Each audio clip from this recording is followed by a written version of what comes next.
Muy buenas tardes, estimadísima señorita y señores estudiantes. Me da muchísimo gusto realmente saludarlos en esta nueva jornada de trabajo.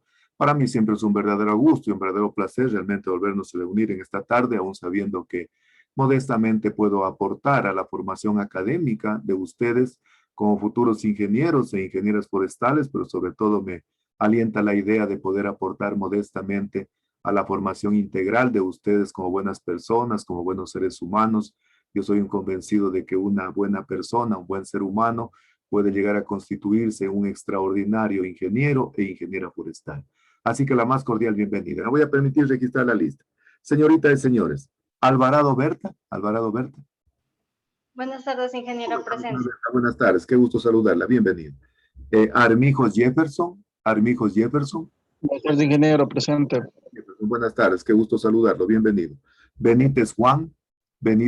Ingeniero, buenas tardes. Buenas tardes, qué gusto saludarlo, bienvenido. Bermeo Jessica. Buenas tardes, ingeniero presente. Jessica, buenas tardes, qué gusto saludarla, bienvenido. Cartuche Carla.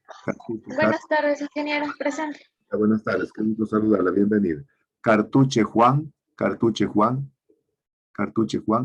Se lo vi por acá. Cartuche Juan. Bueno. Castillo Erika. Buenas tardes, ingeniero presente. ¿Cómo está, mi estimada Erika? Buenas tardes, qué gusto saludarla, bienvenida. Córdoba Jason. Buenas tardes, ingeniero presente. Buenas tardes, qué gusto saludarlo, bienvenido. Crespo Luis. Presente, ingeniero. ¿Cómo está, mi estimado Luis? Buenas tardes, qué gusto saludarlo, bienvenido. Cueva Cristian. Ingeniero, buenas tardes. Buenas tardes, ¿cómo está, mi Luis estimada? me escribió y me dijo que había tenido un inconveniente, pero que estaba tratando de conectarse. Y ya Cristian. se comunicó con usted igualmente. Sí, Cristian. Ya, perfecto, no hay ningún problema. Espinosa Susana. Buenas tardes, ingeniero presente. Susanita, buenas tardes, qué gusto saludarla, bienvenida. Faikán Edwin. Buenas tardes, ingeniero presente. Buenas tardes, qué gusto saludarlo, bienvenido. Fajardo Natalia.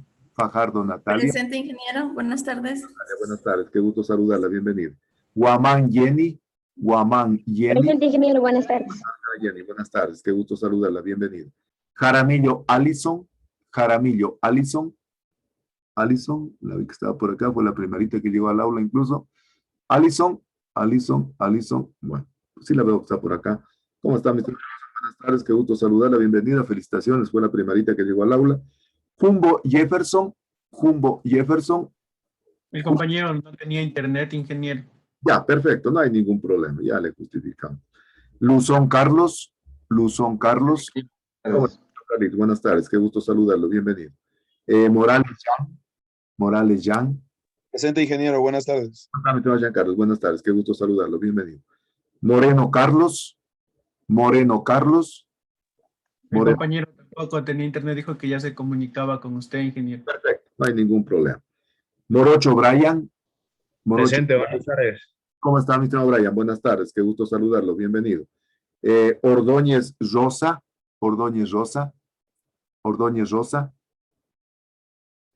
Ortega Oscar. Presente, ingeniero. ¿Cómo está, mi estimada Rosa? Buenas tardes, qué gusto saludarla, bienvenida.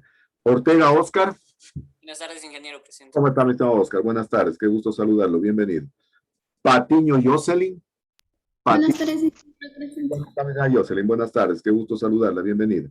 Pérez Joana.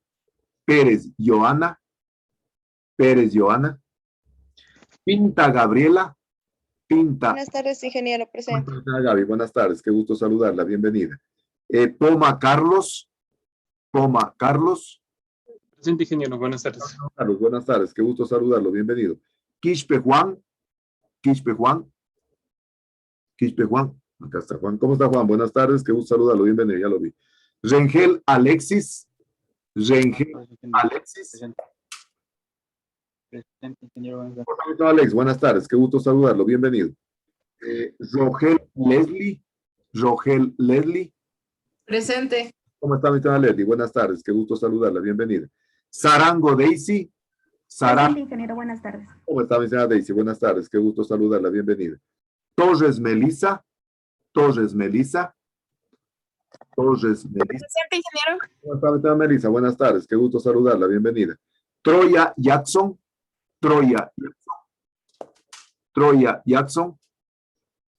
Ulloa Lilian Ulloa.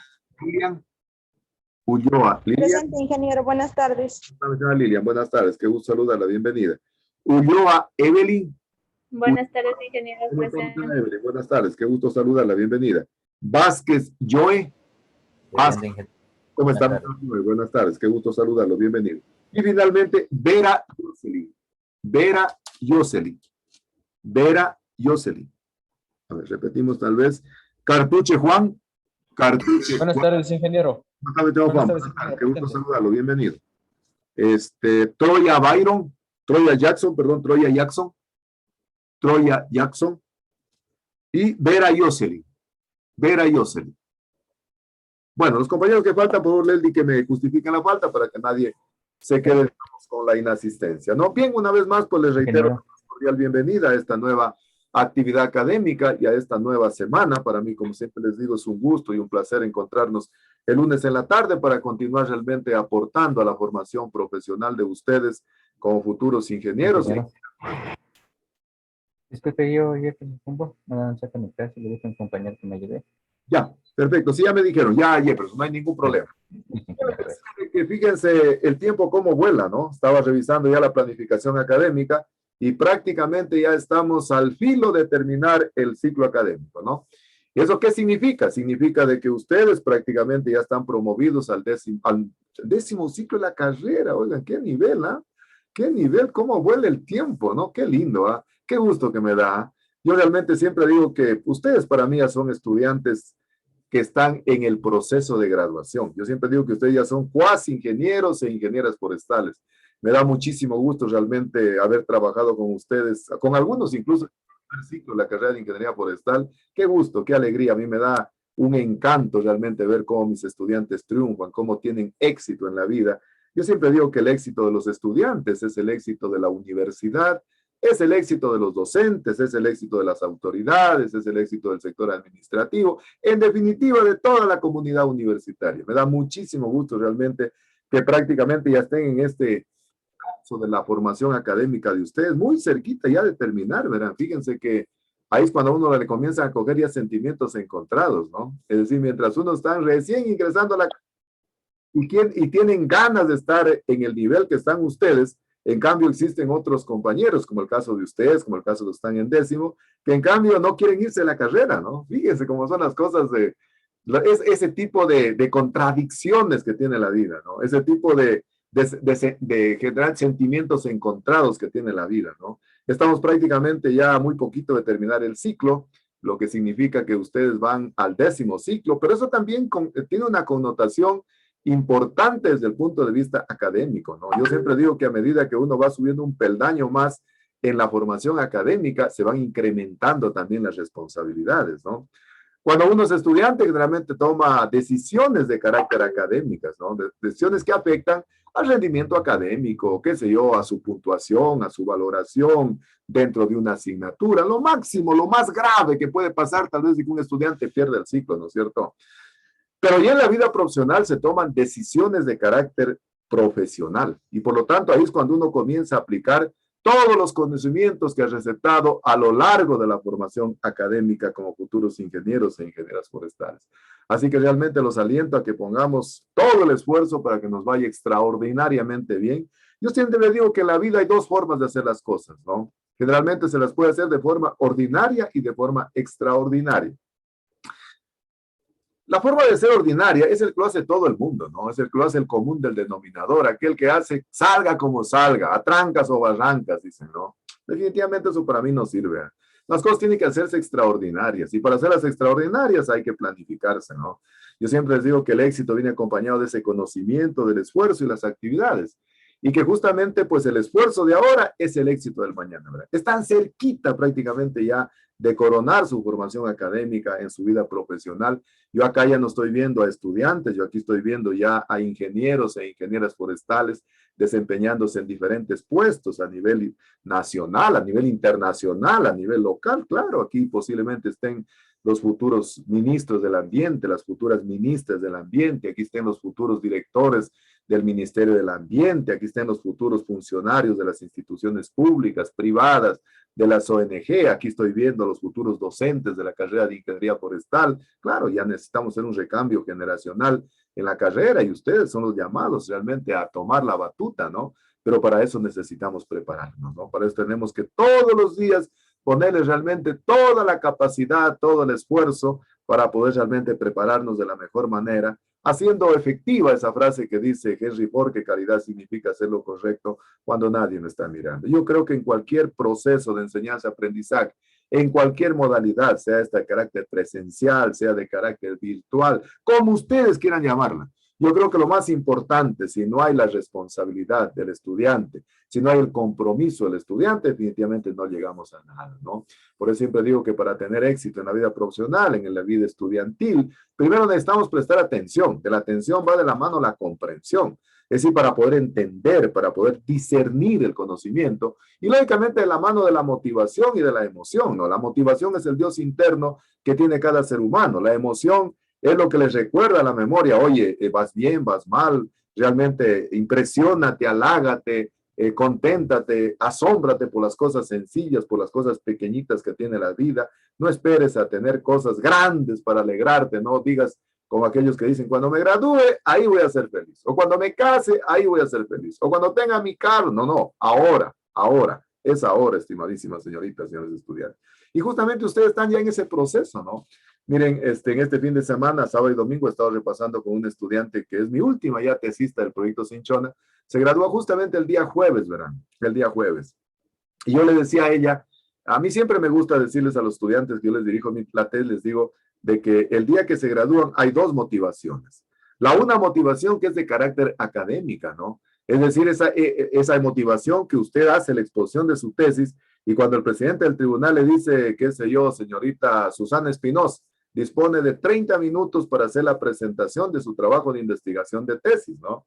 Fíjense que esa ya no es cualquier exposición, pues, ¿no? Esa es la exposición soñada. Esa es la exposición que uno cuando ingresa a primer año de la carrera de Ingeniería Forestal quiere estar ya en esa posición. Entonces, esa es la motivación académica, porque después de esa exposición, en hora y media más, usted prácticamente es ingeniero e ingeniera forestal. Y cuando el presidente del tribunal le dice la República del Ecuador, en su nombre y por autoridad de la ley, la facultad agropecuaria, os concede el grado de ingeniera forestal, ingeniero forestal, yo diría que es el momento más sublime, verán, que queda grabado en la mente de las personas. Coincidencialmente, yo la semana anterior, el 22 de julio, fíjense, uno de esa fecha no se olvida nunca, verán, nunca. Ustedes pueden poderse graduarse de máster, de PhD, de post-PhD, de lo que sea, pero esa fecha no se olvida nunca. Yo el 22 de julio me gradué de ingeniero forestal, verán, hace un siglo, verán. Y nunca me olvido de aquello, nunca me olvido el día que el presidente del tribunal me dijo aquello, esas frases de estilo, ¿no? Os concedo el grado de... Qué hermoso, ¿ah? Entonces ustedes están cerquita de eso, cerquitita. Yo me acuerdo que ese día de mi grado nunca me olvido, verán. Me acuerdo que en ese tiempo había un director de la tesis, iba el director de la tesis al grado, verán, eran medio diferentes los grados ahí.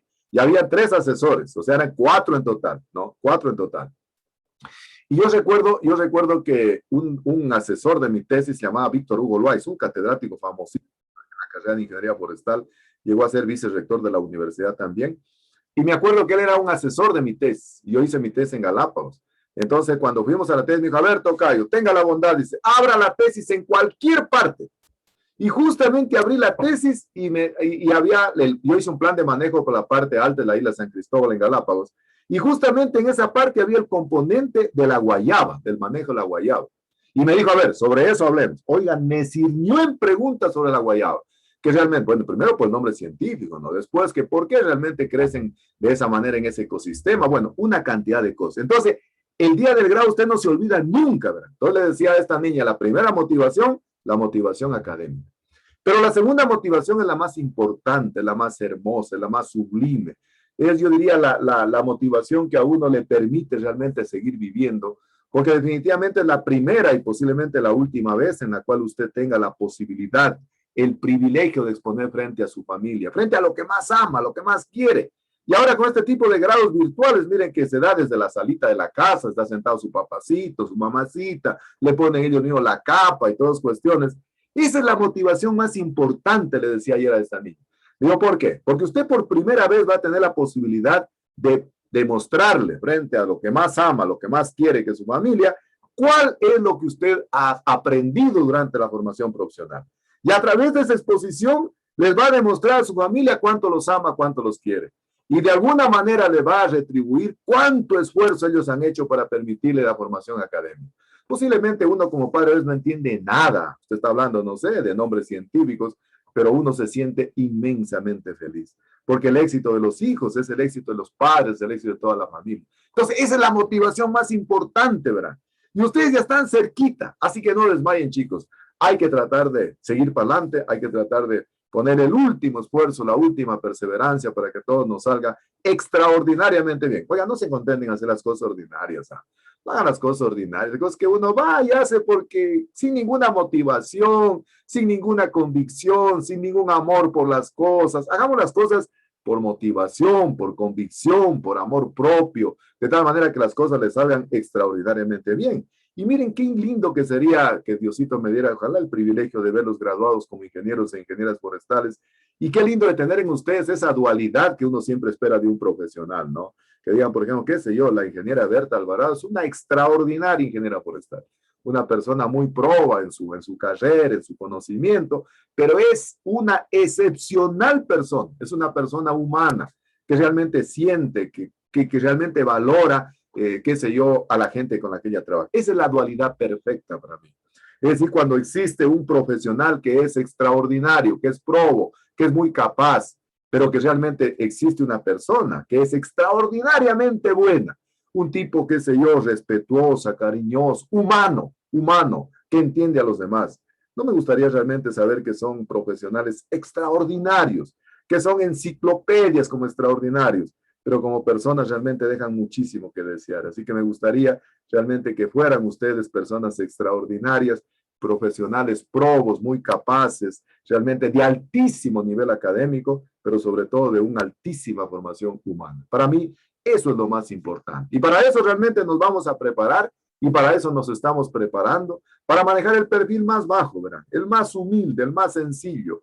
Mientras sea bajo cero, mejor, ¿verdad? Para que incluso nadie advierta de su presencia, sino que sea a través de sus acciones quien la gente realmente reconozca su capacidad.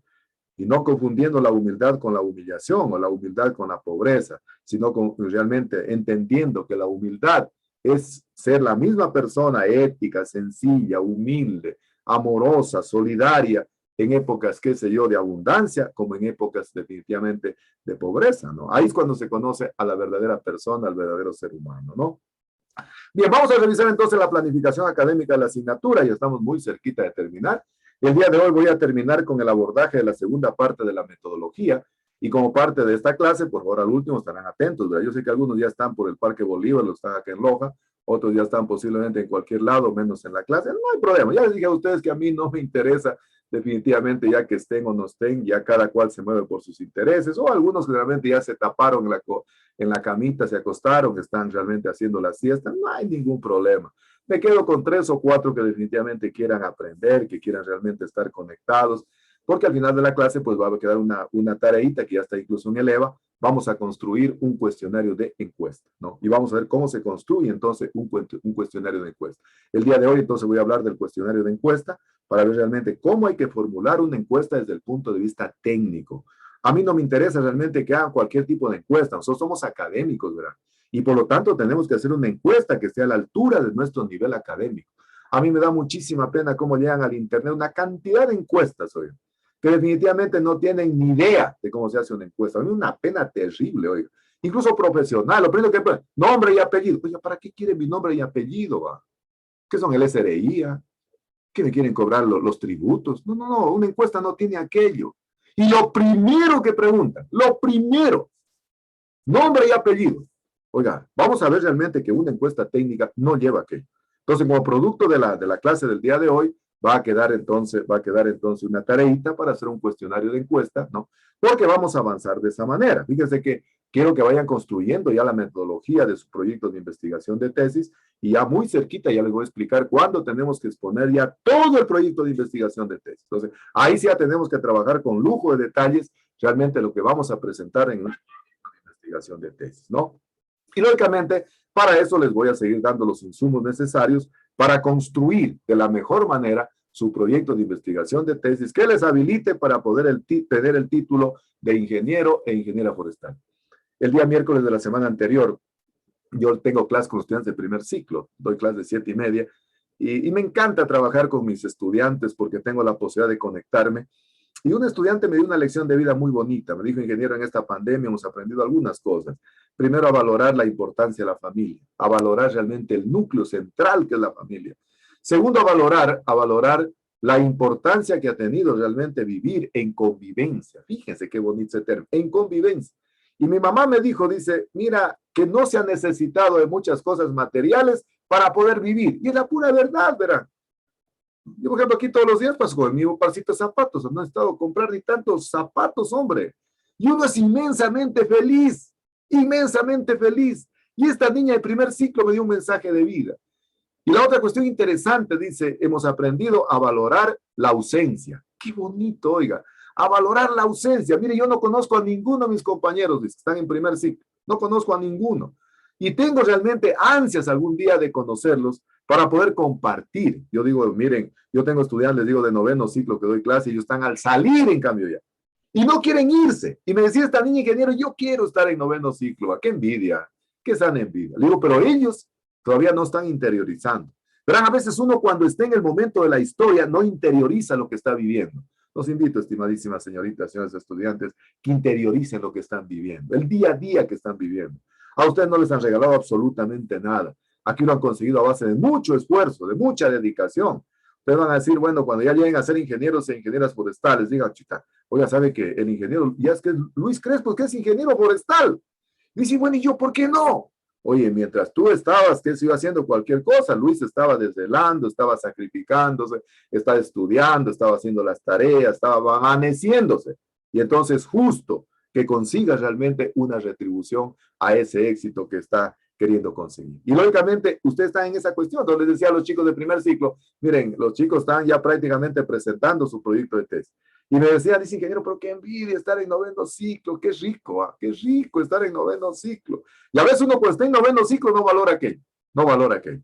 Así que chicos, entonces vamos a trabajar de esa manera, El día de hoy entonces voy a profundizar en la segunda parte de la metodología y de esa manera entonces para que ustedes puedan tener los elementos, fundamentos necesarios para de esa forma estructurar un cuestionario de encuesta, ¿no?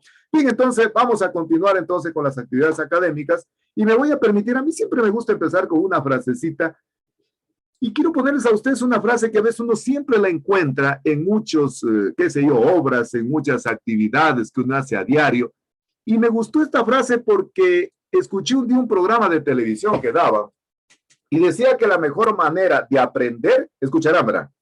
Que la mejor manera de aprender es cuando uno comienza a desaprender lo mal aprendido. ¿Viste? Oiga, a ver, qué profundidad aquí esta chica, ¿eh? Digo, uno comienza a aprender cuando comienza a desaprender lo que uno ha aprendido definitivamente mal. Entonces, a mí me encanta esta frase por aquello. Dice que los analfabetos del siglo XXI no serán aquellos que no sepan leer ni escribir. Fíjense. Anteriormente, el que no sabía leer y escribir, le ponían en la cédula le ponían la huella digital en la cédula y generalmente le ponían analfabeto, ¿no? Hoy analfabeto ya no es aquel que entonces que no sepa leer y escribir, sino aquellos que no sepan aprender, desaprender y reaprender. Esto dijo Alvin Toffler. Y decía esta señorita de esta presentadora, decía, para poder aprender hay que desaprender lo mal aprendido. Fíjense, qué interesante. Para poder aprender, hay que desaprender lo mal aprendido. Claro, significa entonces que las personas que tenemos el deseo de superarnos, nunca terminamos de aprender. Yo creo que hasta el mismo día que estamos ya dando el último suspiro en la vida, nunca nos vamos sin aprender algo nuevo. Yo por siempre digo que al final de las asignaturas, el directamente beneficiado soy yo porque aprendo mucho de mis estudiantes. Entonces, miren, los analfabetos del siglo XXI ya no son aquellos que no saben leer y escribir, sino aquellos que no están en la capacidad de poder aprender, desaprender y reaprender. Y lo que dijo esta señorita, para poder aprender hay que desaprender lo mal aprendido. Fíjense hoy en día, si usted prácticamente sabe leer y escribir, antes uno se sentía suficiente ya. Después, si uno sabía manejar máquina de escribir, ya estaba contento. Después ya sabía manejar computadora, ya se sabía, que sepa, qué sé yo, un procesador de texto, alguna cosita de algo, ya se sabía.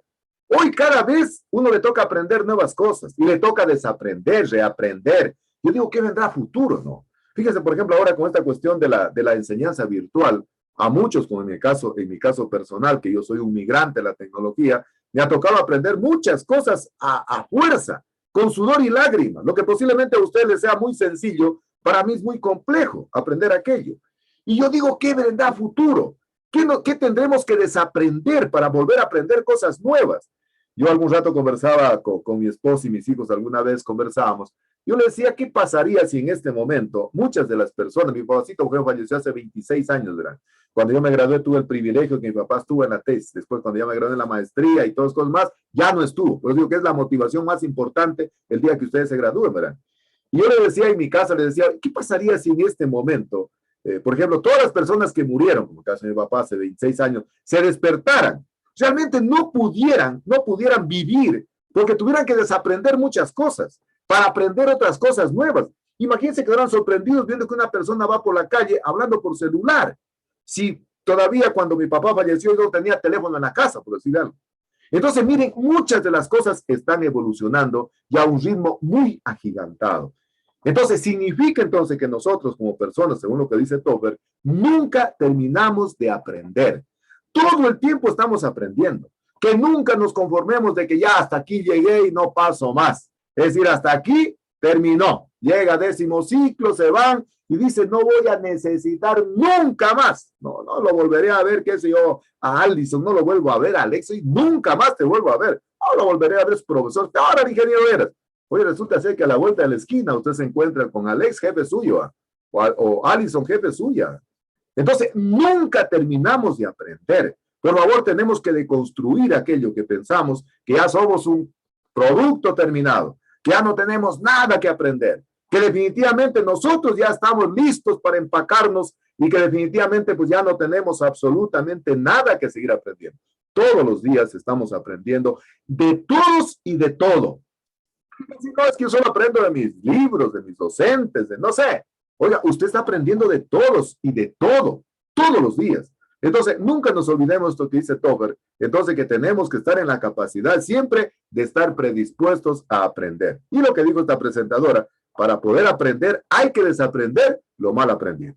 Muy bien, vamos a continuar entonces, vamos a continuar en la tarde del día de hoy y me voy a permitir exponer a ustedes la segunda parte de la metodología, ¿no? La segunda parte de la metodología. Oiga, a veces pasan cosas en mi vida medias raras, hombre. Y yo justamente esta semana que estaba preparando la clase, me dieron una cantidad de encuestas. No he contestado a ninguna. Porque todito lo primero que pedía, el nombre. ¿Para qué quieren? Había una encuesta, por ejemplo, que enviaban, no sé, para consumo. Ahorita mandan de todo encuestas. Y lo primero que le preguntan es su nombre. Eso a mí inmediatamente me da la idea de que esa persona que está atrás de ese cuestionario no tiene la más remota idea de cómo se elabora realmente un cuestionario. Y por eso a mí realmente me gusta darles a mis estudiantes, a mis forestales, hombres y mujeres, los fundamentos científicos, las bases científicas, los fundamentos teóricos de cómo se elabora un cuestionario de encuesta. Vamos a ver entonces en la tarde de hoy cómo se elabora un cuestionario de encuesta, ¿no? Generalmente el cuestionario es el instrumento, es el corazón científico. Pero lamentablemente, algunos ni siquiera saben qué debe contener un cuestionario. Hacen una encuesta porque, no sé, se les metió en la cabeza aquello. Me daba mucha pena antes de entrar a la pandemia. Yo tengo un sobrinito que ya está por egresar, está en derecho, ¿verdad? Ya está en 7º ciclo, creo, ¿no? Y me acuerdo que antes de entrar a la pandemia, una vez me dice, oiga, ¿cómo se hace, tío? Dice, un cuestionario de encuesta. Un profesor nos mandó que hagamos una encuesta para averiguar, qué sé yo, la aplicación del Código Orgánico Integral Penal. Pero no tenía ni idea el chico de cómo hacer una encuesta, ¿no? Una encuesta realmente es el corazón, es la parte central de lo que yo estoy tratando de indagar, de lo que yo estoy tratando de levantar esa información. Por eso decimos claramente de que una encuesta se conforma de un cuestionario. Cuestionario viene de pregunta. Es decir, el conjunto ordenado de preguntas que se hacen en función de una o más variables que que nos permite recolectar esa información. Entonces, en la tarde de hoy vamos a ver algunos de los fundamentos teóricos que debe cumplir realmente una encuesta para que sea llamada como tal, para que cumpla los lineamientos desde el punto de vista técnico. Entonces, una encuesta, el cuestionario es la parte central, es el corazón de la encuesta y que está formado entonces por un conjunto ordenado de preguntas que se las establece en función de las variables que yo estoy investigando, ¿no? En función de los datos que yo estoy levantando. Entonces no es cualquier cosa, no es solo, qué sé yo, sentarme, escribir unas preguntas y ya, no. Tiene que cumplir algunos parámetros que son de fundamental importancia. Por lo tanto, entonces, el cuestionario de encuesta, o sea, el cuestionario que yo utilizo para poder aplicar una encuesta, debe cumplir algunos requisitos. Primero, para la aplicación, tiene que hacerse de manera ordenada y progresiva las preguntas, ¿no? Vamos a ver algunas características, cómo ordenar las preguntas. Es decir, si yo tengo 10 preguntas, pues tienen que estar numeradas las preguntas del 1 al 10. No hay cosa más tediosa uno contestar una encuesta que definitivamente es un producto de la confusión. No hay orden, no hay disciplina. Entonces, primera cuestión, el orden. Tiene que ir realmente numeradas las preguntas de manera progresiva. Entonces, en la tarea que van a hacer, por favor, las 5 preguntitas que estoy planteando que me hagan en el cuestionario tienen que estar numeradas. Otra característica en la aplicación de una encuesta es de que es de manera unidireccional. ¿Qué quiere decir de manera unidireccional? Es decir, que el encuestador, la persona que está levantando la información, es el que pregunta. Y el encuestado, a quien yo le estoy tratando de recabar mi información, es el que responde. Dicen que lo peor que le puede pasar a un entrevistador o a un encuestador es de que prácticamente se inviertan los papeles, ¿no? No sé si ustedes se han dado cuenta, a veces un mal entrevistador, de repente se deja quitar el micrófono del encuestado, del entrevistado. Dicen que eso es lo peor que le puede pasar, qué sé yo, a un encuestador o a un entrevistador. Es decir, le quita su herramienta de trabajo. La encuesta es unidireccional. Es decir, el encuestador no se puede dejar, qué sé yo, encuestar del encuestado. ¿No? Es decir, se están invirtiendo los roles. No es bidireccional. No es multidireccional, es unidireccional. El encuestador pregunta y el encuestado responde. Otra característica fundamental que tiene el cuestionario de la encuesta es de que esta es normalizada o estandarizada. ¿Qué quiere decir aquello? Es decir, que a todos les aplicamos o les hacemos las mismas preguntas del cuestionario. Es decir, yo no puedo andar preguntando a los de la parte baja, a los de la parte media, a los de la parte alta de la microcuenca, preguntas diferentes. Es decir, esa es una característica particular que tiene el cuestionario. Tiene que ser normalizado y estandarizado. Es decir, a todos les aplico las mismas preguntas. Y tiene que ser estandarizado porque eso facilita incluso el procesamiento de la información. Miren ahora con este tipo del Google Maps, por ejemplo, qué sé yo, que permite incluso hacer encuestas. Incluso ya el Google le permite hasta procesar la información. ¿Pero por qué permite procesar la información? Porque las preguntas son estandarizadas, ¿no? Es decir, están totalmente normalizadas. Entonces, estos aspectos es de fundamental importancia considerarlos cuando yo hago la aplicación de un cuestionario. ¿Qué tipo de preguntas nomás puede tener el cuestionario? Miren, algunos hacen preguntas por hacer.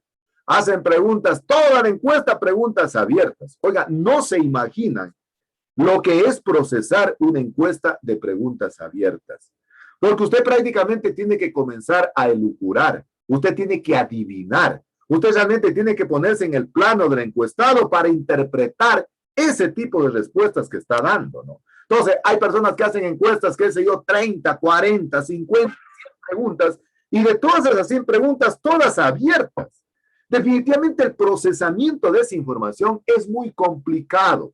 Es tedioso, yo diría que hasta imposible, ¿no? Ahora, súmale a eso que si el encuestado no tiene una buena caligrafía, una buena, qué sé yo, escritura, imagínense lo que es interpretar una encuesta con una letra que definitivamente usted no la entiende.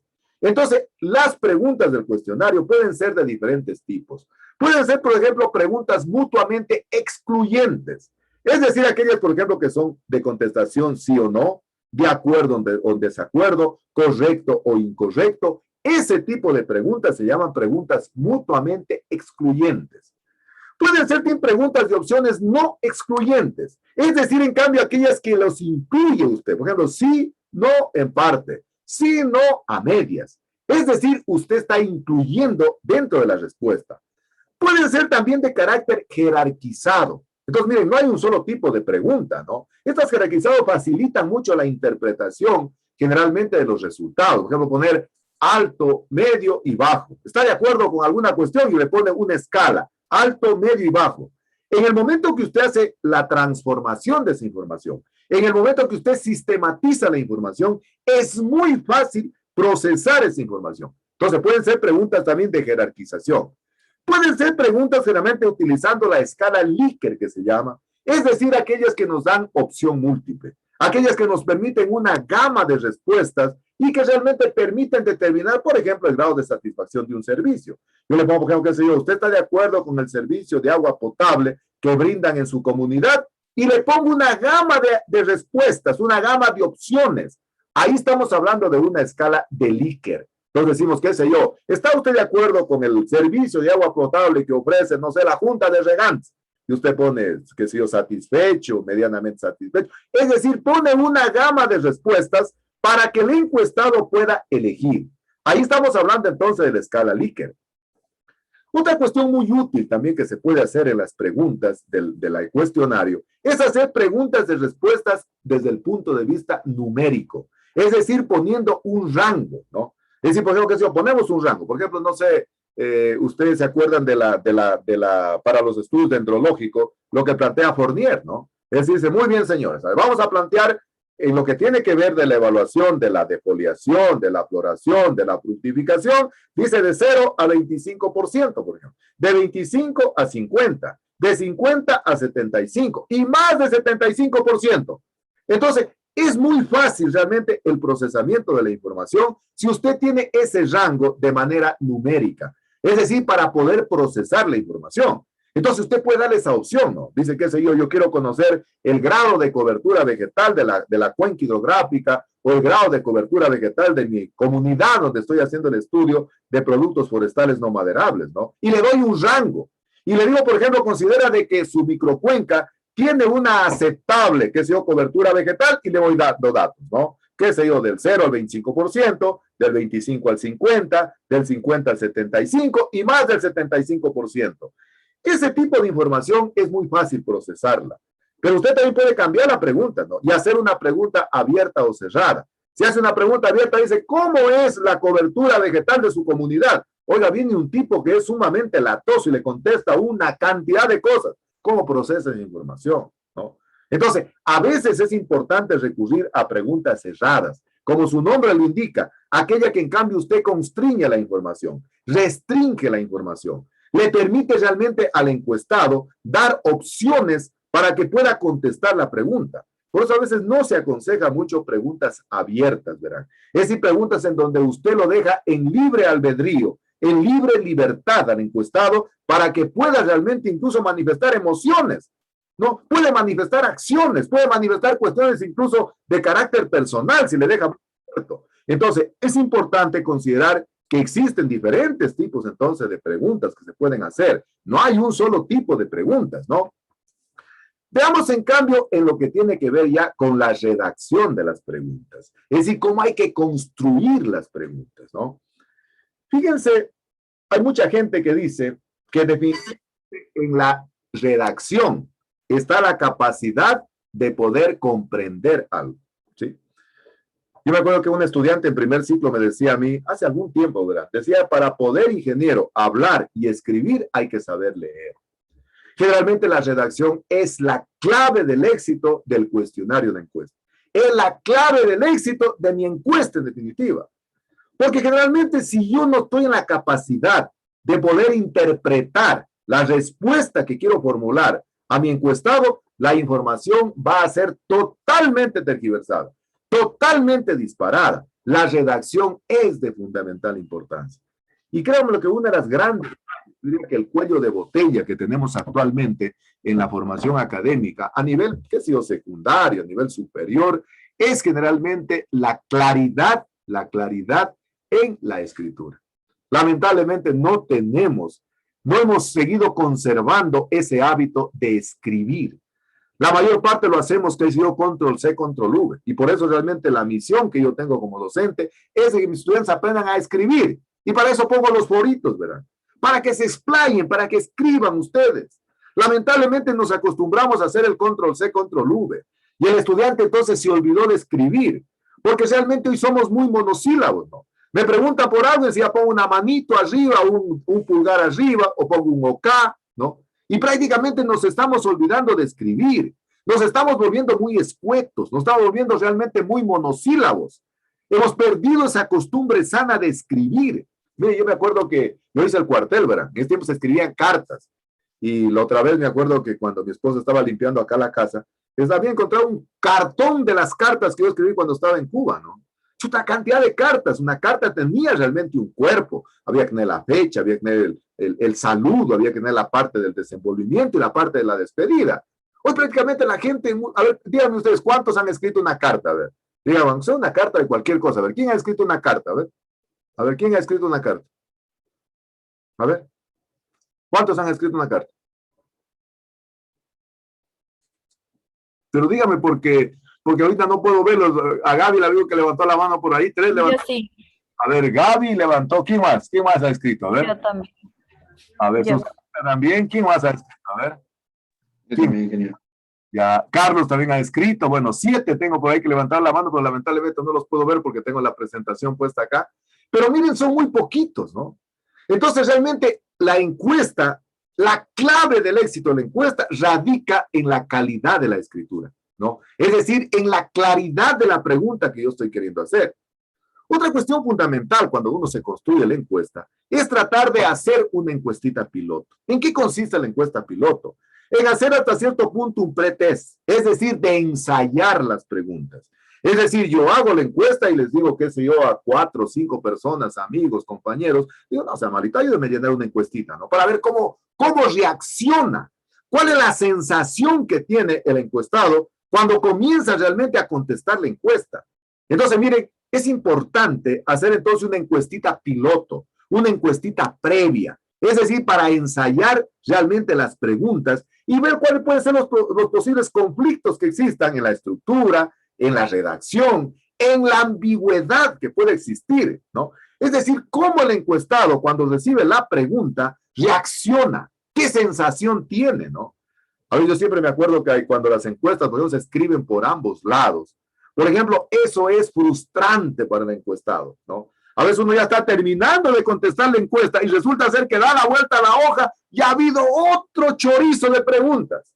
Entonces, es importante hacer una encuesta piloto, un pretest, para ver realmente ensayar la aplicabilidad de las preguntas y de esa manera evitar en el momento de levantar la redacción. La encuesta realmente debe permitir mejorar la claridad del cuestionario. Es decir, hay que saber preguntar, ¿verdad? Por eso, fíjense, dice que Sócrates tenía el don de la pregunta.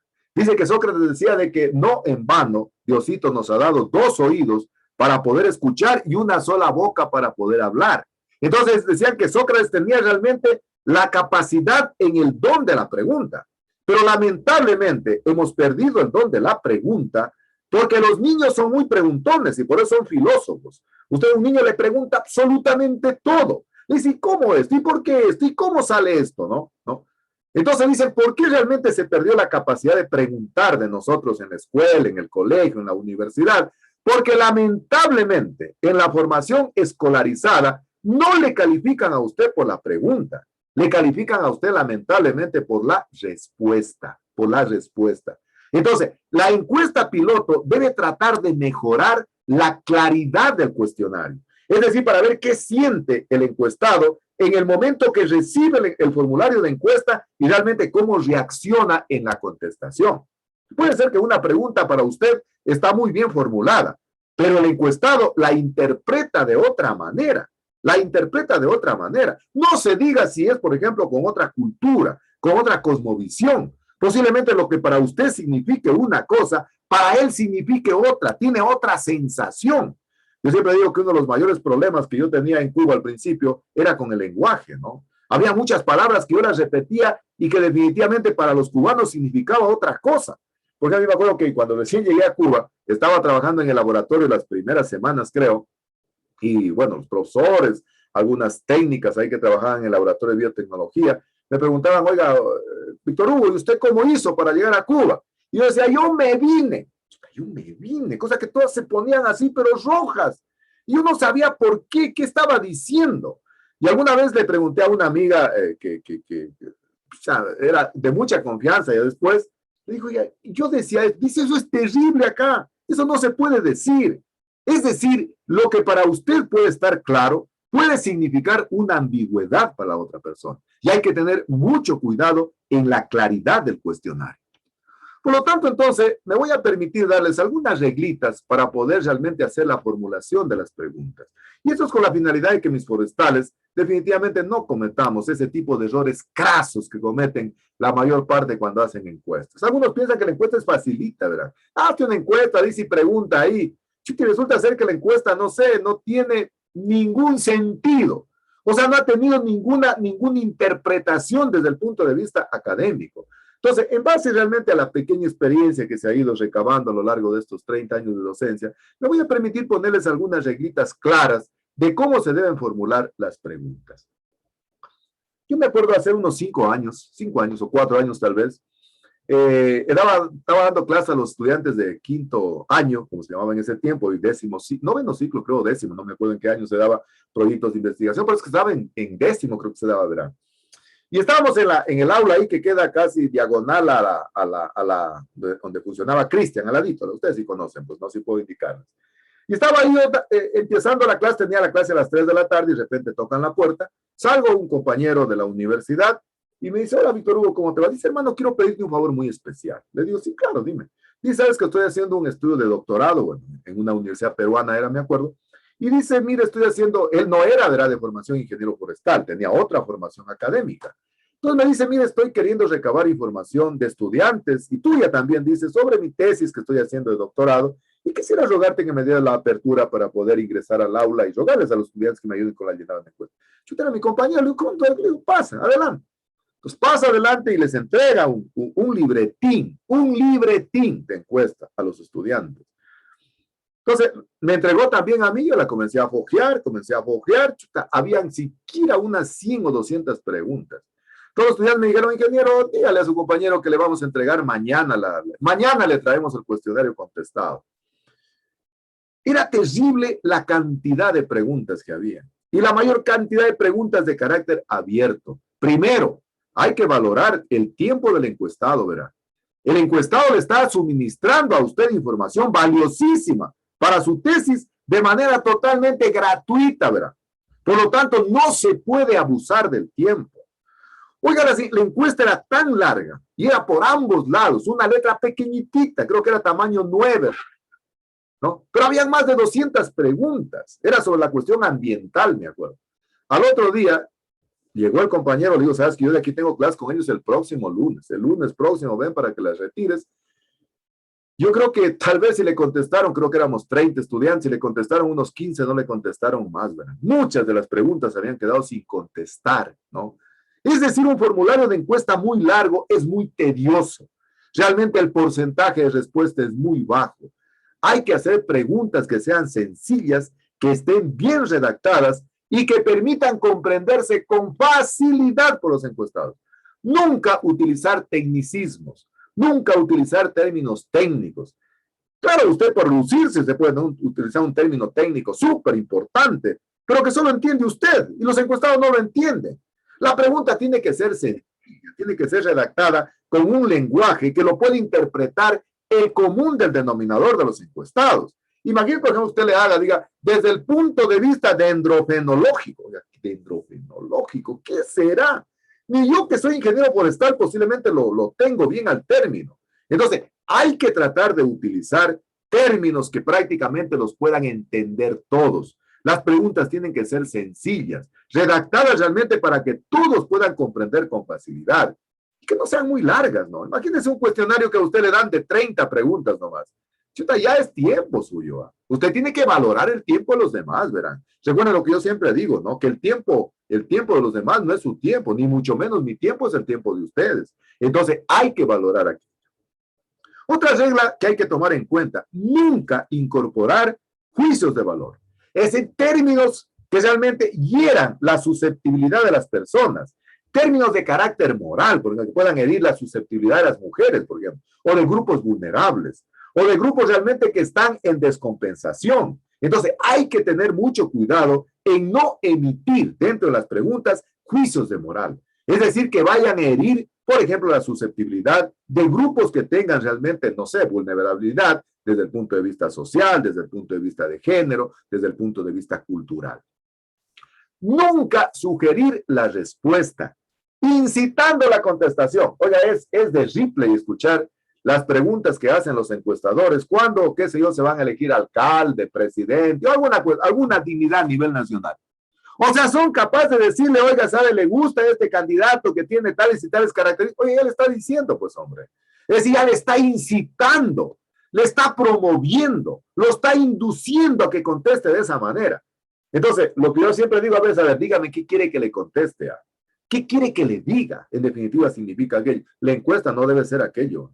La encuesta usted no puede incitar, no puede insinuar, no puede inducir a que el encuestado realmente usted quiera que le conteste como usted quiere escuchar, ¿no? La pregunta tiene que referirse a una sola idea. Esa es otra cuestión también. Uno lee una pregunta y en la misma pregunta es como los exámenes que se hacían antes y que realmente decía, a ver, ponga la definición de lo que es el manejo forestal y además los factores que afectan en el manejo y cite tres casos. Oye, chuta, en la misma pregunta habían como 3, 4 opciones. La pregunta de encuesta debe tener una sola idea, para que de esa manera el encuestado no tenga mayores dificultades en la formulación y en la contestación de la encuesta, ¿no?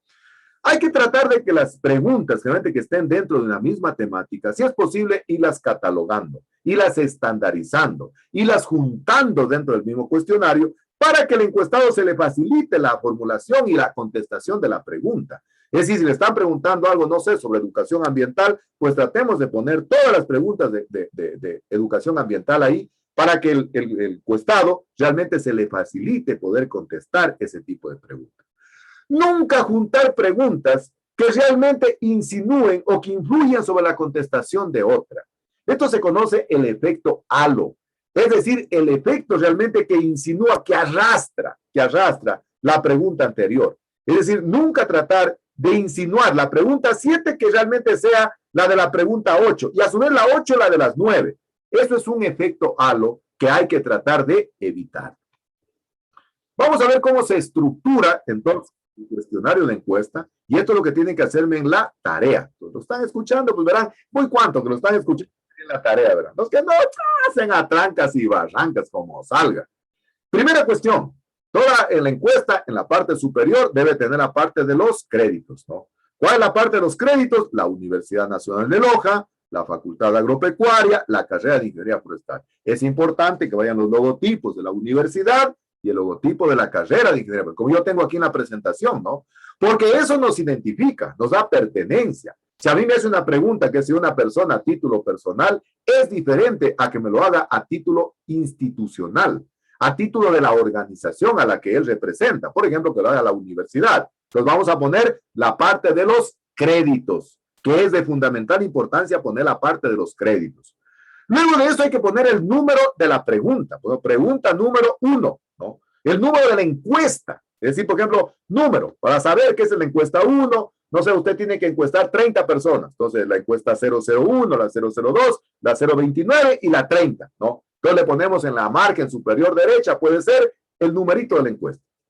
Luego de eso vienen las preguntas demográficas o las preguntas de ubicación. ¿Quién me dice ustedes qué estudiaba la demografía? A ver, ¿quién me dice qué estudiaba de manera general la demografía? A ver. ¿Qué estudia la demografía? Ingeniero, ¿no era el estudio de la población? Muy bien, el estudio de la población y de la ubicación, ¿no es cierto? El estudio demográfico. Excelente, muchísimas gracias. Muy bien, felicitaciones, está atento a la jugada. ¿Qué van las preguntas demográficas? Van las preguntas de ubicación. Es decir, para luego yo poder conocer el perfil del encuestado. Pero dentro de esas preguntas demográficas no puede ir jamás Anotarán ahí así con mayúsculas, subrayado y resaltado con resaltador. Nunca debe ir el nombre de la persona. Nunca, nunca debe ir el nombre de la persona. ¿Cuál es su nombre? ¿Para qué? Pues, ¿qué? ¿Me va a dar un premio? ¿Me va a dar un reconocimiento? Oiga, el otro día se hacían, hombre, una encuesta. Qué terrible, oiga. Yo me quedaba sorprendido de instituciones, a veces, hombre. Hacían una pregunta sobre la cuestión del consumo de drogas, ¿sabes? Oiga, ¿cómo va a creer? Imagínense que yo fuera la persona que estoy contestando la encuesta y que de alguna manera sí tengo un problema con ese tipo de cosas, ¿no? Imagínense que ponga mi nombre. Imposible. Entonces, en las preguntas de ubicación demográfica, ¿qué van? ¿Qué van? Por ejemplo, sí es importante conocer el género, la edad sí es importante para poder hacer la clasificación etaria, para poder decir, por ejemplo, a ver, las personas que van de 0 a 25 años tienen esta preferencia, de 25 a 50 tal preferencia, de 50 a 75 tal preferencia, y más de 75, eso sí me sirve. Entonces tendría que ir el género, la edad, el grado de formación académica, es de fundamental importancia, el lugar, la provincia, el cantón, la parroquia, dónde vive, eso sí es de fundamental importancia. Entonces, en el trabajito que van a hacer, primerito, los créditos. Después le ponemos abajito, en la margen superior derecha, el número, y le damos unos puntitos ahí para ponerse la 001, la 002, etcétera, etcétera. Después ponemos las preguntas demográficas, es decir, la ubicación, provincia, cantón, parroquia, comunidad, y abajo le ponemos sexo, edad, grado de escolaridad, etcétera, etcétera. Esas son las preguntas demográficas. Luego de las preguntas demográficas, vamos a hacer una pequeña introducción. Una introducción de unas 4 o 5 lineecitas, pero que sean muy claras, en donde se determine el propósito general del estudio. Es decir, este estudio, incluso hay que indicar que las preguntas se van a manejar con absoluta confidencialidad. Esto es de fundamental importancia. Nadie, al menos yo no contesto una encuesta que no me diga aquello, que la información va a ser manejada de carácter técnico para un trabajo de investigación y que va a ser totalmente confidencial. Incluso se pueden dar algunas instrucciones claras de la forma como responder las preguntas. Entonces, primero las credenciales, después viene la información demográfica, después le ponemos una pequeña introducción. En la introducción, entonces va el objeto central, el propósito central con el que se va a realizar la investigación. Y lógicamente hay que poner entonces la confidencialidad. Entonces va dentro de la estructuración entonces del cuestionario, ¿no? Seguimos entonces. Vamos entonces a continuación a hacer realmente una breve descripción de las preguntas. Y ahora sí, en las preguntas hay que utilizar lo que plantea el método científico. Es decir, de lo general a lo particular.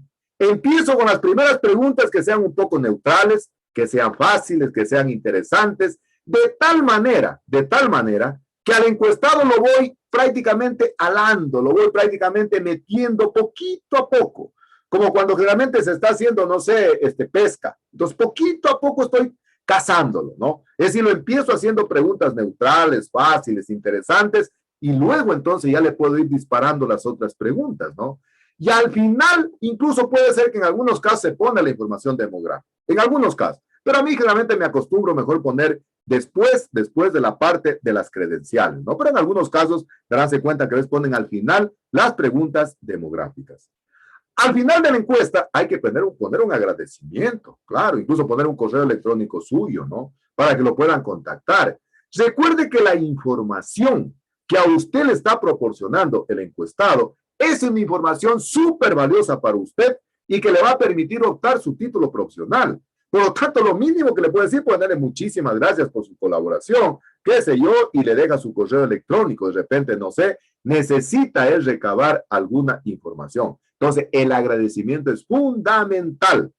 Solo el hecho que le contesten la encuesta ya le están haciendo un gran favor. Entonces, hay que agradecer al final de la encuesta. La introducción, recuerden que debe ser, hay que indicar que el estudio es de carácter anónimo y que por lo tanto las respuestas serán manejadas de carácter confidencial, ¿no? Entonces, dentro de las preguntas, realmente de esto, la identificación, sexo, edad, localidad, pero nunca el nombre. Empezamos con preguntas sencillitas y después vamos haciendo una transición ya de un tema a otro, ¿no? y tratar de evitar hacer muchas preguntas. Créanme, le digo que un encuestado contesta máximo 10 preguntas. 10 preguntas las contesta muy bien. Las contesta con mucha satisfacción, con mucha buena voluntad, pero ya cuando pasan de 10, qué sé yo, y si a eso le sumamos que de las 10, 8 son abiertas, definitivamente la situación se vuelve muy compleja para el procesamiento y la sistematización de la información. Imagínense lo que es sistematizar las 50 preguntas abiertas, hombre, 40 preguntas abiertas. Este compañero que les digo era un libretín, estaban preguntas grapadas, con una grapa tenían las preguntas. Oye, no sé cómo iba a ser la interpretación de esas respuestas, hombre. Eran casi la mayor parte preguntas abiertas. Debe haber entonces una pregunta que realmente esté en la capacidad de que el encuestado la pueda contestar fácilmente y que luego entonces usted pueda hacer la interpretación, la sistematización de la información de manera sencilla, de manera fácil. Créanlo que lo más tedioso de todo es sistematizar encuestas que tengan muchas preguntas abiertas. A uno ahí sí es cuando ya no quiere graduarse, ¿verdad? Ahí sí es cuando uno realmente deja las encuestas y dice, chuta, voy a ver cuando ojalá algún rato me venga la musa y me venga la motivación, hago la transformación de las encuestas. Y si a eso le sumo que algunos han escrito con una letra chiquitita, con una letra que no se entiende, con una letra que no se ve, o alguien a lápiz todavía. Entonces, hay que tomar en cuenta estas cuestiones fundamentales para poder estructurar las preguntas. Hay que decidir por los aspectos formales, es decir, saber cuál va a ser mi grupo meta al que yo voy a hacer las preguntas, ¿no? Por ejemplo, puede ser que yo necesite un grupo clave, un grupo meta clave, ¿no? De expertos, por ejemplo. Entonces, hay que diseñar, hay que definir los aspectos formales de realizar la encuesta. La encuesta no es hacer por hacer, ¿verdad? Hay que incluso, qué sé yo, si yo soy de una institución, lo mínimo que debería llevar es una carta de presentación del encuestador. Si es, por ejemplo, de la universidad. Yo me acuerdo cuando hice mi tesis en Galápagos, nosotros hicimos en la parte alta de la isla San Cristóbal. Y en la parte alta de la isla San Cristóbal hay el cerrito que se llama El Junco, que está a 630 metros sobre el nivel del mar. Y prácticamente, pues, a 630 metros sobre el nivel del mar, fíjense, casi la altura de Macará, de Zapotillo, Luis, fíjense, había nieve perpetua, ¿verdad? ¿No? Y en la parte alta creo que habían 3 o 4 familias. La mayor parte de los propietarios de las propiedades que habían en la parte alta de la isla vivían en el puerto, vivían en Puerto Vaquerizo Moreno, ¿no? Ahí vivían, ¿no? Y entonces, miren, lo primero que la gente decía, bueno, ¿y quiénes son ustedes? ¿Quiénes son ustedes? ¿De dónde vienen? La gente comienza a desconfiar. Es decir, es importante la identificación. Es decir, por lo menos decir, bueno, sabe que nosotros pertenecemos a la Universidad Nacional de Loja y de alguna manera aquí tenemos una credencial que es importante. Toda la gente comenzaba a desconfiar de nosotros, ¿verdad? Comenzaba a decir, bueno, ¿y quiénes son ustedes? Me acuerdo que había en la parte alta, vivía una alemana que había llegado en los albores de la Segunda Guerra Mundial, corrida prácticamente de la Segunda Guerra Mundial, y se había radicado a vivir ahí en Galápagos. Se llamaba Karen Gulber, me acuerdo. El señor nos dijo un día, ¿saben, señores, que nosotros éramos 2 tesistas que estábamos haciendo la encuesta? En ese tiempo se podía hacer 2 estudiantes la tesis, yo, mi compañero y otro compañero estábamos haciendo ahí. Y la señora nos dijo un día, miren, ¿saben que a ustedes los he estado chequeando de algún tiempo? Y ya los tenía en la mira, la señora tenía un arma. ¿Por qué hacen ustedes por aquí? Entonces, es importante realmente definir aquello. Es importante tener un pequeño instructivo, una guía de cómo aplicar la encuesta. Y la otra cuestión fundamental, la codificación del cuestionario. Hoy en día, miren, a través de las diferentes herramientas informáticas, hay la posibilidad incluso de que el cuestionario ya lo procese el mismo sistema, ¿no? Es decir, si yo tengo preguntas realmente todas cerradas, o con rangos, o qué sé yo, con la escala Likert, le permite incluso hacer el procesamiento de la información.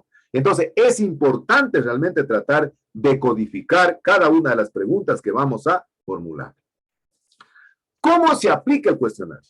Entonces, no es tampoco aplicar por aplicar, ¿no? Yo diría claramente que existen 2 grandes formas de aplicar el cuestionario. La una forma que es el cuestionario aplicado de manera autoadministrada o autoadministrado, y el segundo por entrevista personal. Vamos a explicar en qué consiste el uno y el otro y qué ventajas y desventajas tiene tanto el autoadministrado como por el entrevista personal. Generalmente el autoadministrado es aquel cuando uno entrega el cuestionario y lo envía, ¿no? Para que éste sea contestado por el encuestado, y lo puede enviar a través de correo electrónico, lo puede enviar a través, no sé, de hoy de las herramientas informáticas que existen. Es decir, en definitiva, usted lo envía de manera remota, ¿no? Esto generalmente es lo que hacen muchos, por ejemplo, ¿Qué hacen ahora las encuestas? ¿No? Le envían a su correo, envían al WhatsApp, envían por los diferentes medios.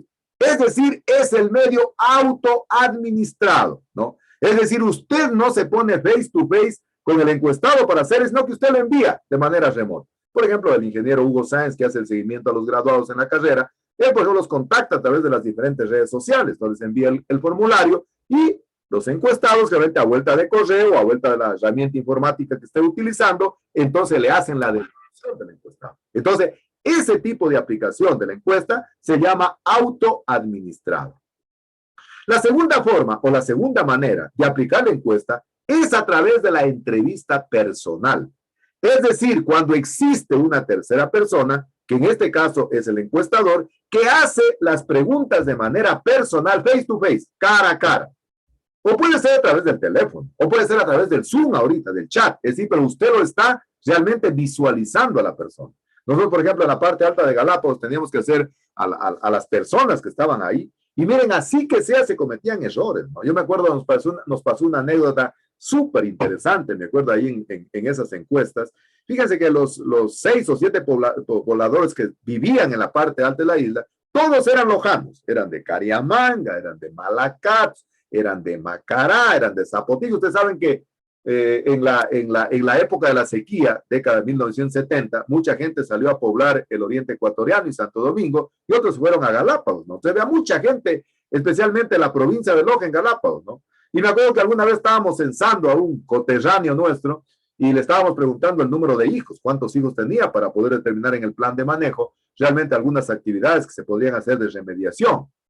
Y me acuerdo que el señor nos hizo entrar a la casa y en el corredorcito de la casa estábamos haciendo la encuesta y le dijimos, mire, disculpe, es importante decir a la gente por su nombre, ¿verdad? Don Juan, don Luis, don Manuel, le da mayor soltura a la persona para poder realmente ser mucho más sincera, ¿verdad? Tenga la bondad, don Miguel, ¿cuántos hijos tiene usted? Entonces el señor regresó a ver a un cuarto donde estaba la casita y le dijo, oye, ¿cuántos hijos tengo contigo? Le dijo 5. Y regresó a ver al otro lado, en otro cuarto, y le dijo, al otro, ¿y contigo cuántos tengo? Creo que 6, le dijo algo así. 11, dijo en total.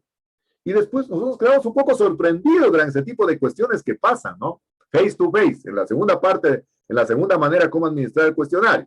Y después nos enteramos de que vivía con 2 hermanas, ¿verdad? Fíjense qué niveles, qué nivel. Vivía con 2 hermanas, ¿no? Entonces, la encuesta por entrevista personal es cuando usted la aplica de manera face to face o a través de un medio informático, pero donde usted tiene la posibilidad de poder tener una comunicación de carácter sincrónico, es decir, en tiempo real. Ahora, ¿qué ventajas y qué desventajas tienen los unos y los otros? ¿No? Los cuestionarios autoadministrados generalmente son mucho más económicos, porque usted los envía a través de la vía informática, los envía a través de una herramienta informática, a través de las redes sociales. Una ventaja, entonces, de que es muy económico. Una ventaja es de que hay tranquilidad por parte del encuestado para poder leer el cuestionario, reflexionar tranquilamente y poderlo contestar, ¿no? Esa es una gran ventaja que existe, ¿no? Es decir, no está presionado. Usted realmente tiene libre albedrío, está en libertad de ir contestando poco a poco la encuesta, ¿no? Pero también tiene algunas desventajas. Tiene realmente algunas cuestiones que definitivamente bajan el nivel de confiabilidad de la encuesta. Por ejemplo, el nivel de respuestas es muy bajo, ¿no? A veces usted no sabe quién contestó la encuesta, ¿no? Eso realmente pasa a veces cuando se hacía o se hace, qué sé yo, la encuesta de satisfacción estudiantil, ¿no? Resulta ser que a veces ya el estudiante se va a su casa y le dice ahí, no sé, a un conocido, un amigo, una amiga, o al novio, ay, te vas contestando la encuesta, ¿no?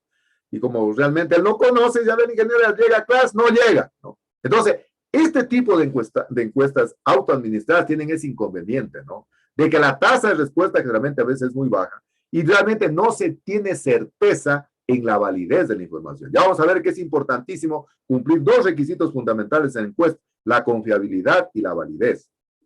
La segunda forma, es decir, la administración o la aplicación de la encuesta face to face de manera personal, a través de la entrevista personal, tiene una alta tasa de respuesta. Es decir, usted puede controlar realmente al encuestado, puede controlar y direccionar un poco, qué sé yo, la forma como está haciendo la encuesta, pero asimismo tiene sus inconvenientes, ¿no? Necesita mayor dinero, es decir, necesita mayores recursos económicos, es mucho más costosa. Imagino que sería trasladarse, no sé, a diferentes localidades geográficas dónde están ubicados sus encuestados, ¿no? Entonces, necesita tener un mayor presupuesto para poder hacer. Y por otro lado, se requiere de personas que estén preparadas para poder hacer la encuesta. Fíjense que hay personas en el campo que son, qué sé yo, gente muy experimentada desde el punto de vista, qué sé yo, empírico, ¿no? Y realmente si usted no está preparado, definitivamente pueden volcarle la encuesta. Puede ser que usted se vuelva en el encuestado y el señor se vuelve en el encuestador, ¿no? Yo me acuerdo que a veces cuando uno va al campo, los campesinos siempre tratan de sorprenderlo a uno, ¿no? Entonces, por ejemplo, qué sé yo, usted está preguntando algo sobre la cuestión de una especie forestal y resulta ser que esa persona sabe más que usted desde el punto de vista empírico. Entonces, en este tipo de cuestionario se necesita de encuestados preparados, de encuestados que tengan la capacidad de poder manejar de manera adecuada el cuestionario. ¿Cuál es el perfil, cuál es el papel que debe tener el encuestador o la encuestadora, ¿no? Entonces, vamos a ver qué perfil debe tener. Primero, debe ser una persona de carácter neutral, Nunca expresar la aprobación o desaprobación de una respuesta. Yo, por ejemplo, he visto algunos casos cuando hacen encuestas de carácter personal, ¿no? Es decir, que si llegan al aula y dicen, ayúdenme a llenar esta encuestita, ¿no? Y les entregan la hojita a todos los estudiantes y el encuestador se da la vuelta por todos los pasillos y se va parando, no se ve que está contestando y está, qué sé yo, aprobando con su cabeza, dice está bien, está mal. Eso no se puede hacer, ¿no? Porque eso de alguna manera es sesgar la pregunta, ¿no? Es decir, no puede utilizar aprobación o desaprobación de la pregunta. Mantenerse tranquilo ante la confusión que puedan entender los encuestados. Es decir, si el encuestado realmente necesita información para poder realmente contestar la pregunta, tener el conocimiento y la tranquilidad para poder hacerlo. Aplicar el mismo ritmo e interés del encuestado, ¿no? Hay algunos, por ejemplo, que si son hombres, les dan más preferencia, no sé, a las mujeres, ¿no? O al contrario, si son mujeres, posiblemente se inclinen más por los hombres o por las mujeres. Entonces, hay que tomar en cuenta aquello, es decir, manejar el mismo interés por todos los encuestados. Dar explicaciones mínimas pero suficientes. Si el cuestionario está bien expresado, está bien trabajado, está bien redactado, no necesita usted incluso ni siquiera dar explicaciones. Será suficiente con que el encuestado lea la pregunta y que realmente pueda entender para poder realmente emitir su criterio, emitir su respuesta. ¿Qué más? No puede ser discriminatorio, ¿no es cierto? Que si vamos a suponer, está haciendo usted la encuesta de manera personal, ¿no? Y no sé, está en la comunidad y resulta que en la comunidad existen más hombres o más mujeres y usted se inclina más por un grupo o por el otro grupo. Entonces, hay que tomar en cuenta de que tiene que ser totalmente neutral. Mantenerse un estándar en lo posiblemente con todos, es decir, a todos definitivamente darles la misma importancia. Es decir, que los hombres se sientan importantes al igual que las mujeres y viceversa. Y que las mujeres también se sientan importantes al igual que los hombres. O puede ser, qué sé yo, que usted les da más explicación y más preferencia a los hombres o viceversa a las mujeres. Entonces debemos mantener el mismo estándar en lo posible con todos, ¿no? Debe cuidar su presentación personal. Esto es importantísimo, ¿verdad? Yo créanmelo, con el tiempo he aprendido de que esa frase que dice, el hábito no hace al monje, no estoy de acuerdo. El hábito sí hace al monje. A usted lo tratan como se viste. A usted lo tratan realmente como que definitivamente le están advirtiendo qué tipo de persona es. La presentación personal es de fundamental importancia. Debe escuchar más, no interrumpir o apurar a la encuesta. Oiga, sabe que ya me deje el carro, ya tengo que ir. Oiga, no. Si va a ir con ese tipo de apuros, mejor no vaya.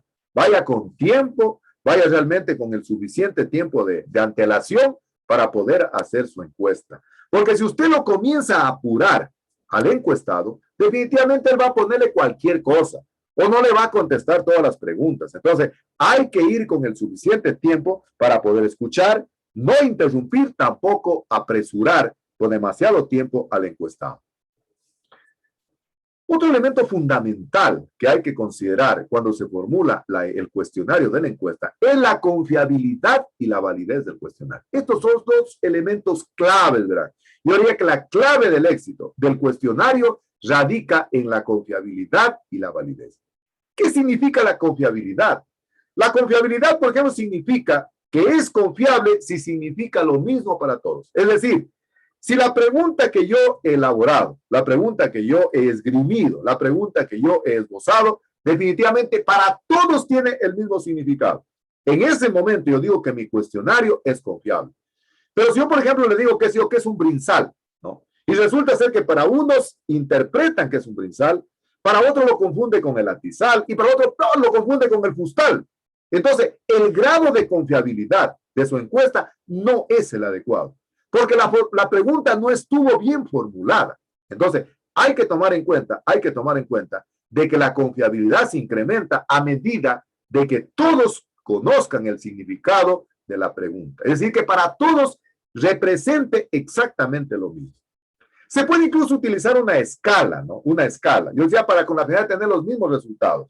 Yo estoy queriendo evaluar el grado de cobertura vegetal de la microcuenca, no sé, de mi comunidad, etcétera, etcétera. Y utilizo un grado, una escala. Digo, muy bien, señores, a ver, yo digo generalmente de que el grado de confiabilidad, ¿no?, en lo que tiene que ver con la cobertura vegetal va de 0 a 25%, de 25 a 50, de 50 a 75 y más de 75. Entonces, eso me va a permitir a mí tener los mismos resultados, ¿no? Es decir, si yo tengo, por ejemplo, que si yo me ponen que más del 75% en la cobertura vegetal está cubierta la microcuenca, eso me va a permitir fácilmente establecer la interpretación del resultado.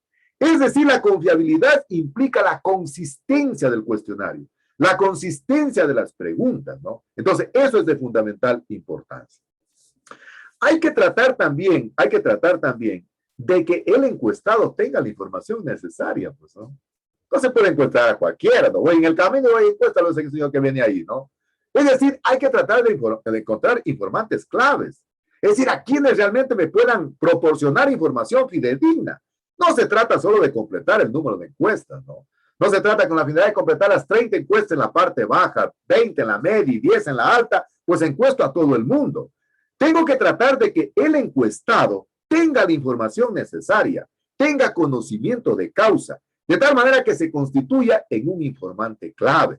Incluso puede hacer que alguna información requiera, no sé, de la participación de un académico, por ejemplo, que tenga conocimiento de la parte, no sé, de biodiversidad, de la parte de silvicultura. Entonces, los informantes claves tienen que ser súper importantes, ¿no? Es decir, yo no puedo aplicar entonces la encuesta a cualquier persona. Pero da la casualidad que en estas encuestas que hacen, por ejemplo, para qué sé yo, la apertura de un sondeo de mercado, le dan a todo el mundo. Dice, ¿sabe que estamos averiguando sobre shampoo? Le dan a un calvo que nunca no tiene, ni siquiera usa aquello.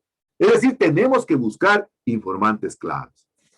Para poder asegurar la confiabilidad de las respuestas, la respuesta tiene que ser confiable. Es decir, yo no me puedo andar aventurando realmente con mis resultados. Eso va de la mano de la confiabilidad. Eso es de fundamental importancia. Miren, cuando no se hace un pretest, o cuando no se hace una encuesta piloto, puede hacer que muchas preguntas se queden sin contestar. El investigador tiene que preocuparse y hacerse la pregunta, ¿por qué no todos respondieron a la encuesta? Es decir, para poder conocer las razones. Imagínense la pregunta que usted le puso. ¿En su comunidad existen más brinzales o latizales? Oye, el tipo dice brinzales. ¿Qué será? Yo supongo que debe ser brillo. Deben ser las plantas que brillan con el sol, ¿no? Es decir, no están entendiendo la pregunta. Posiblemente para uno signifique una cosa y para otro significa otra cosa. Y eso va a significar de que exista mayor cantidad de preguntas que no han sido contestadas. Eso le resta confiabilidad a mi encuesta. Entonces, por eso la importancia, miren, de hacer el pretest o de hacer la encuestita piloto, para que no se queden preguntas sin contestar. La otra cosa que les decía, los cuestionarios muy largos definitivamente son muy cansados y les restan confiabilidad a mi formulario de encuesta. Es decir, si yo voy, imagínense, a una comunidad, primero a pedirles el favor, me van a hacer el favor de contestarme la encuesta. Y aparte de eso, les voy disparando con 100 preguntas. Y preguntas, qué sé yo, que están escritas por ambos lados, hombre. Qué terrible. Definitivamente, el nivel de confiabilidad va a disminuir de esa encuesta. Es decir, la gente se va a sentir cansada. La gente se va a sentir realmente mal con ese tipo de cuestionario. Yo digo, siempre una encuesta que pase de 10 preguntas. Para mí, que pase de 10 preguntas ya es un cuestionario cansado. ¿Ya? Yo pienso que máximo, lo que se podría aceptar así, pero máximo, para no restarle confiabilidad a mi encuesta, sería máximo unas 20 preguntas. Pero preguntas muy bien formuladas y que de esas 20 preguntas, qué sé yo, 5 sean abiertas y 15 sean cerradas, ¿no? Para poder facilitar el procesamiento de la información. Pero si es al contrario, viceversa, yo tengo, qué sé yo, 15 preguntas abiertas y 5 preguntas cerradas, definitivamente en la interpretación de la información, ahí va a venir el problema. Y ahí es cuando algunos cuelgan la tesis y dicen, no, señor, yo no hago la interpretación. Imagínate, ven para que veas la cantidad de preguntas primero que tengo y la cantidad de respuestas. Ahí es cuando yo veo que algunos comienzan incluso a sesgar la información.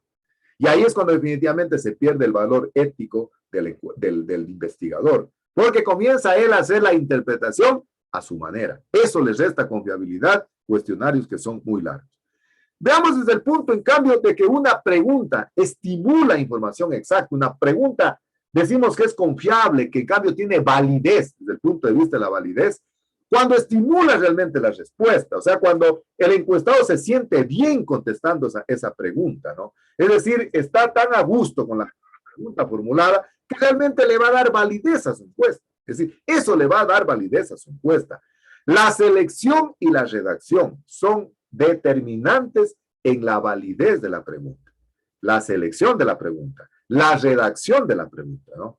Imagínense una pregunta con ambigüedades, una pregunta con falta de ortografía, le resta la validez a una encuesta. Yo no es por nada, ¿verdad? Pero yo sí contestado encuestas, o he visto encuestas que tienen una cantidad de faltas de ortografía. O no tienen, qué sé yo, ni siquiera la forma de hacer la pregunta. Le está restando validez a su encuesta, ¿no? Es decir, una pregunta, para que sea válida, generalmente debe serlo para todo el grupo, es decir, todos deberían entender lo mismo. Es decir, para todas las personas esa pregunta debe ser válida, ¿no? Es decir, si yo me dicen, a ver, para seguir la cuestión de los brinsales, ¿no? Si yo realmente le hago de otra manera, ¿no? Y le digo, mire, en su comunidad, qué sé yo, las plantas que germinan bajo el bosque tienen una altura de, le pongo escala, de 0 a 50 centímetros, de 50 a 1 metro, de 1 metro a 1,50 y más de 1 metro, todos me van a interpretar. Es decir, todas las personas van a tener realmente la capacidad de poder interpretar y eso le va a dar mayor validez a mi cuestionario. Es decir, todos realmente pueden interpretar la pregunta que estoy formulando. Entre menos tenga la capacidad de razonar, de reflexionar, de meditar, mayor validez tendrá la encuesta. Es decir, si hoy Lisa pregunta al de al lado, ¿qué es un brinsal? Un latizal. ¿Qué es un fustal? ¿O qué es un dendrofenograma? ¿O qué es un efecto cascada en biodiversidad? No sé, no conozco. Le va a restar validez a su cuestionario. Es decir, mientras los encuestados tengan menor capacidad de reflexionar, de meditar, de estar analizando la pregunta, mayor validez va a tener su encuesta. Entonces, miren, la encuesta no ha sido cualquier cosa, pues no. Es decir, no significa disparar un poco de preguntas, irlas a hacer en la comunidad y me voy. No, hay que cumplir algunos requisitos. La validez implica congruencia.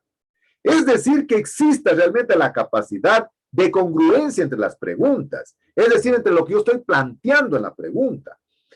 No hay cosa más terrible de encontrar en algunos textos incongruencias. Es decir, con ambigüedades. En un lado significa una cosa y por el otro lado le está poniendo otra cosa. Tiene que haber congruencia. Tiene que haber coherencia. Decíamos que la congruencia generalmente es la capacidad entre lo que yo pienso y lo que yo manifiesto, lo que yo escribo. O sea, debe haber congruencia entre aquello, de lo que yo estoy pensando y lo que estoy manifestando en las preguntas. Eso le da validez, entonces, a mi formulario de encuesta. Y la validez, generalmente, de la encuesta, se compone de 3 criterios fundamentales. Ya vamos a ver esos criterios realmente. Primero, la validez desde el punto de vista de contenido. La validez tiene que ser desde el punto de vista de criterio y la validez tiene que ser desde el punto de vista de constructo. Repito, entonces para que una pregunta del cuestionario de encuesta tenga validez, debe tener validez desde el punto de vista del contenido, validez desde el punto de vista de criterio y validez desde el punto de vista del constructo. ¿Qué es un constructo, verdad? El constructo desde el punto de vista filosófico, decimos generalmente que son aquellos términos abstractos, que tienen interpretaciones diferentes, que a veces yo sé qué significa ese término, pero que no lo puedo expresar, ¿sí? ahí decimos que estamos hablando de un constructo, es decir, de algo que yo tengo que construirlo con mis propias palabras. Por ejemplo de constructo me dicen, oye, ¿qué es la inteligencia? ¿Qué es la personalidad? ¿Qué es la creatividad? ¿Qué es la sabiduría? ¿Qué es la moral? Dice alguien, oye, yo sí sé lo que es aquello, pero no lo puedo interpretar, no lo puedo expresar, no lo puedo escribir. A eso decimos desde el punto de vista filosófico que es un constructo. Es decir, aquello que yo no puedo expresarlo con una definición. Aquello que me es muy difícil desde el punto de vista controvertido decir, ¿qué es inteligencia? ¿No? ¿Qué es inteligencia? Por ejemplo, otro día escuché una frase hermosa que me había mandado un estudiante que decía, la nota de un examen no es el reflejo de mi inteligencia, es el reflejo de mi rendimiento académico. Fíjense. O sea, dense cuenta, la nota. Alguien tiene, qué sé yo, en el examen y se saca 5 sobre 10. Entonces él decía, la nota no es el reflejo de mi inteligencia, es el reflejo de mi rendimiento académico. Eso es un constructo. Es decir, aquello que yo no tengo la claridad de poderlo definir porque es abstracto, es controvertido. Entonces, para que una encuesta tenga validez, debe tener validez de contenido, validez de criterio y validez de constructo. Vamos a definir entonces lo que tiene que ver con la validez del contenido. Una encuesta debe tener entonces validez de contenido, validez de criterio y validez de constructo. Veamos qué significa la validez del contenido. Significa que lo que yo estoy midiendo con una pregunta, pues tengo que medir aquello. Es decir, si yo estoy queriendo medir, no sé, los brinzales, los latizales, los frutales, pues tengo que medir eso. Si yo estoy queriendo medir, no sé, la cuestión desde el punto de vista dendrológico, pues tengo que medir con esa pregunta aquello, si tengo que recabar esa información. Si estoy recabando información sobre el uso de los productos forestales no maderables de la comunidad, generalmente la validez de contenido significa que para todos signifique exactamente lo mismo. Mire, por ejemplo, nosotros estamos muy familiarizados con las siglas, por ejemplo. EPPNM, Producto Forestal No Maderable. Y yo le pongo, qué sé yo, en la pregunta, el PFNM. Oiga, estoy restándole contenido a mi pregunta, porque yo no estoy realmente de que todos puedan entender qué quiere decir PFNM, ¿no? Para nosotros sí que estamos en la academia, pero posiblemente una persona que está afuera, ¿no? Definitivamente no va a significar nada. Me quedé sorprendido, por ejemplo, les mandé unos términos de consulta a los chicos de primer año y les digo, ¿qué significa DAP?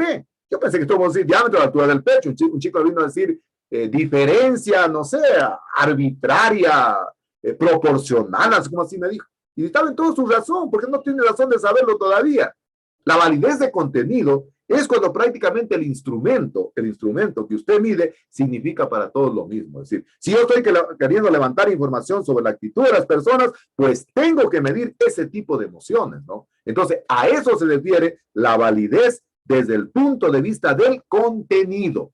Entonces, la encuesta tiene que tener validez desde el punto de vista del contenido.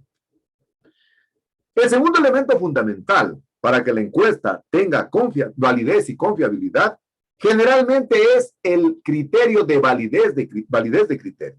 ¿Qué significa el validez de criterio? Miren, cuando uno hace algún escrito, cuando uno hace un artículo científico, cuando uno elabora un proyecto de investigación, ¿por qué realmente lo envían a terceros? ¿Por qué lo envían a pares académicos? Porque quieren escuchar un tercer criterio. Quieren escuchar un criterio externo. Quieren escuchar un criterio de otra persona, porque usted ya está enfrascado en lo mismo. Está usted prácticamente sobre lo mismo hablando. Y necesita que otra persona, desde afuera, realmente pueda ver con otros ojos, ver con otro cristal, con otro arista, realmente qué es lo que usted está queriendo escribir. Entonces, es importantísimo para poder cumplir con la validez de criterio, generalmente tener realmente el criterio, ¿no? La opinión de alguien externo. Es decir, que él realmente le permita tener otra visión. Mira, no seas malito, ayúdame con esto. Me estoy elaborando un formulario de encuesta. ¿Qué te parece? Para darle mayor validez a mi instrumento, quiero que le pegues una chequeadita. ¿Estás de acuerdo con aquello o tú crees que esto no lo estás entendiendo? Él con otra visión, va a leer el cuestionario y se va a determinar si realmente está entendiendo lo que el encuestador quiere medir, ¿no? Entonces, la validez de criterio es de fundamental importancia. Es decir, demorémonos un poquito, ¿verdad? pero pidámosle a otra persona, una tercera persona, un par externo, que nos dé su criterio desde el punto de vista de afuera, y eso nos va a permitir tener validez de criterio. Y tenemos la validez del constructo, ¿no? Decíamos que el constructo es algo abstracto, es algo difícil de poderlo realmente construir. Si yo estoy preguntando alguna cuestión que tiene que ver, no sé, con la parte ética, con la parte moral, debo tratar entonces de conceptualizar aquello, de correlacionar aquello. Es decir, de tratar de darle una interpretación fácil para que lo pueda interpretar el encuestado. Si yo le pongo, por ejemplo, desde el punto de vista epistemológico, hijo de pucha, lo jodí.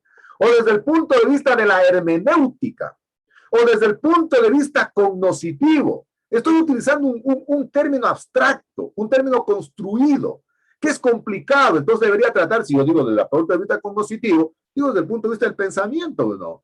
Entonces digo desde el punto de vista de cómo piensa la comunidad. Miren la diferencia que hay a decir desde el punto de vista cognoscitivo. Es decir, para darle la validez de constructo, hago de la forma más sencilla, más fácil. Trato de correlacionar. Digo muy bien, desde el punto de vista de la comunidad, ¿qué piensan ustedes de la importancia de los productos forestales no maderables? Miren ustedes. Es decir, la validez de constructo, entonces le está permitiendo relacionar de manera más fácil para darle validez a su encuesta. Por lo tanto, entonces, la validez total de su cuestionario de encuesta se mide por la validez de contenido, por la validez de criterio y por la validez del constructo. Es decir, que tenga una validez de contenido. Es decir, que realmente la pregunta sepa exactamente qué es lo que quiero medir. Si quiero medir algo de dendrología, de biología, de biotecnología, de silvicultura, pues eso tengo que medir. Es decir, desde el punto de vista del contenido. La validez de criterio, decíamos, el criterio externo. Necesitamos consultar a alguien que esté afuera, un experto, por ejemplo, o alguien que, qué sé yo, con otro criterio, que no esté enfrascado en lo mismo, entonces me permite tener otra visión.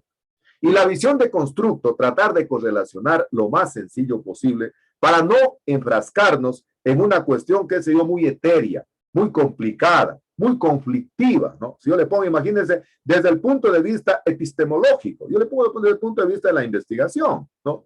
Es decir, le cambio un poquito el discurso, le cambio un poco el concepto para que la persona pueda entender. Entonces, la validez total del cuestionario se compone de la validez de contenido, de la validez de criterio y de la validez de constructo. Entonces, una encuesta, miren, no ha sido cualquier cosa, entonces. Entonces, tiene que cumplir el requisito fundamental de la confiabilidad y de la validez. ¿Qué factores pueden afectar la confiabilidad y la validez del cuestionario? Fíjense, aquí algunos elementos que yo les doy en función de lo que yo he visto, ¿no? He visto así un poquito de, a veces revisar encuestas, de llenar encuestas también que piden, ¿no? Generalmente es facilito darse cuenta una encuesta improvisada, ¿no? Aquella que sale en el momento, aquella que se la hace de la noche a la mañana, aquella que prácticamente en un abrir y cerrar de ojos sale la encuesta, o está bajando en el bus y comienza a formular una encuesta. La encuesta, por favor, no puede ser improvisada. Es decir, tiene que ser un instrumento totalmente trabajado si yo quiero medir con responsabilidad la información que estoy queriendo levantar respecto a las variables a investigar. ¿Sí? Miren, por ejemplo, nosotros estamos en una comisión en la carrera de Ingeniería Forestal que estamos estructurando una maestría para la carrera que se va a llamar sobre maestría en paisajes tropicales, ¿no? Esa maestría, miren, hemos hecho encuestas tanto a los futuros maestrantes como a los futuros empleadores, ¿no? Y fue una encuesta totalmente diferente. Oiga, la hemos discutido tanto en el equipo de trabajo que incluso pedimos el criterio de otras personas, ¿no? Es decir, totalmente planificado. Yo les digo sinceramente, créanmelo, yo sí admiro a la gente que tiene la capacidad de poder improvisar. Es decir, aquella gente que definitivamente sin preparar absolutamente nada, definitivamente le sale bien. Y esos son los que decíamos, ¿se acuerdan? En los tipos de oradores, decíamos que hay el lector, aquel que lee textualmente. El segundo decíamos que es el conductor-locutor, que somos de alguna manera nosotros, ¿no? Incluido yo, que tenemos la capacidad de hablar y así leer. Pero el otro decíamos que es el orador per se, aquel que esté en la capacidad de improvisar. Decíamos que el cuarto, que es el orador constructo mental, aquel que en cambio improvisa cualquier cosa. Pero decíamos que el quinto generalmente es el orador verbomotor, aquel que improvisa y toca las fibras de la sensibilidad humana. Sócrates decían que era generalmente un orador verbomotor. Es decir, yo sí admiro a la gente que tiene la capacidad de improvisación. Es decir, aquella gente que no prepara, ¿no? Y va en el momento y realmente le sale y le sale bien, ¿verdad? Hay gente que es así, que sería el caso de los que yo hablo, de los constructos mentales, de los verbomotor. Es gente que tiene la capacidad de improvisar. Les contaba a ustedes que en este librito que estaba leyendo, a un chico le pusieron un ejemplo que haga una comparación, un contraste entre la cuestión del reciclaje y el aborto. Y el tipo habló como una hora de aquello y con fundamentos. Pero realmente, en mi caso particular, yo no puedo improvisar. Si yo no preparo clase, yo definitivamente no pudiera dar la clase. No pudiera dar la clase. Yo la clase la preparo con 8 o 10 de anticipación y en el momento que estamos aquí ya en el Zoom, yo estoy pegando de la última chequeadita a la clase para verla y después cuando termino la clase la veo nuevamente en el Zoom para ver dónde cometí los errores, dónde tenía que haber puntualizado más. Es decir, definitivamente la improvisación, al menos conmigo, no puedo, ¿verdad? Me encantaría improvisar. Pero es muy facilito darse cuenta cuando alguien improvisa, ¿verdad? Cuando alguien está dando una conferencia e improvisa, es facilito darse cuenta que definitivamente le sale una lámina y no sabe cómo explicarlo. Le quiere dar convulsiones, ¿verdad? Se queda estupefacto, se queda prácticamente congelado. Es facilito, ¿no? Es decir, para que nuestra confiabilidad aumente, el grado de confiabilidad y validez del cuestionario tiene que ser totalmente planificado, totalmente previsto, no imprevisto. Tiene que ser aquello.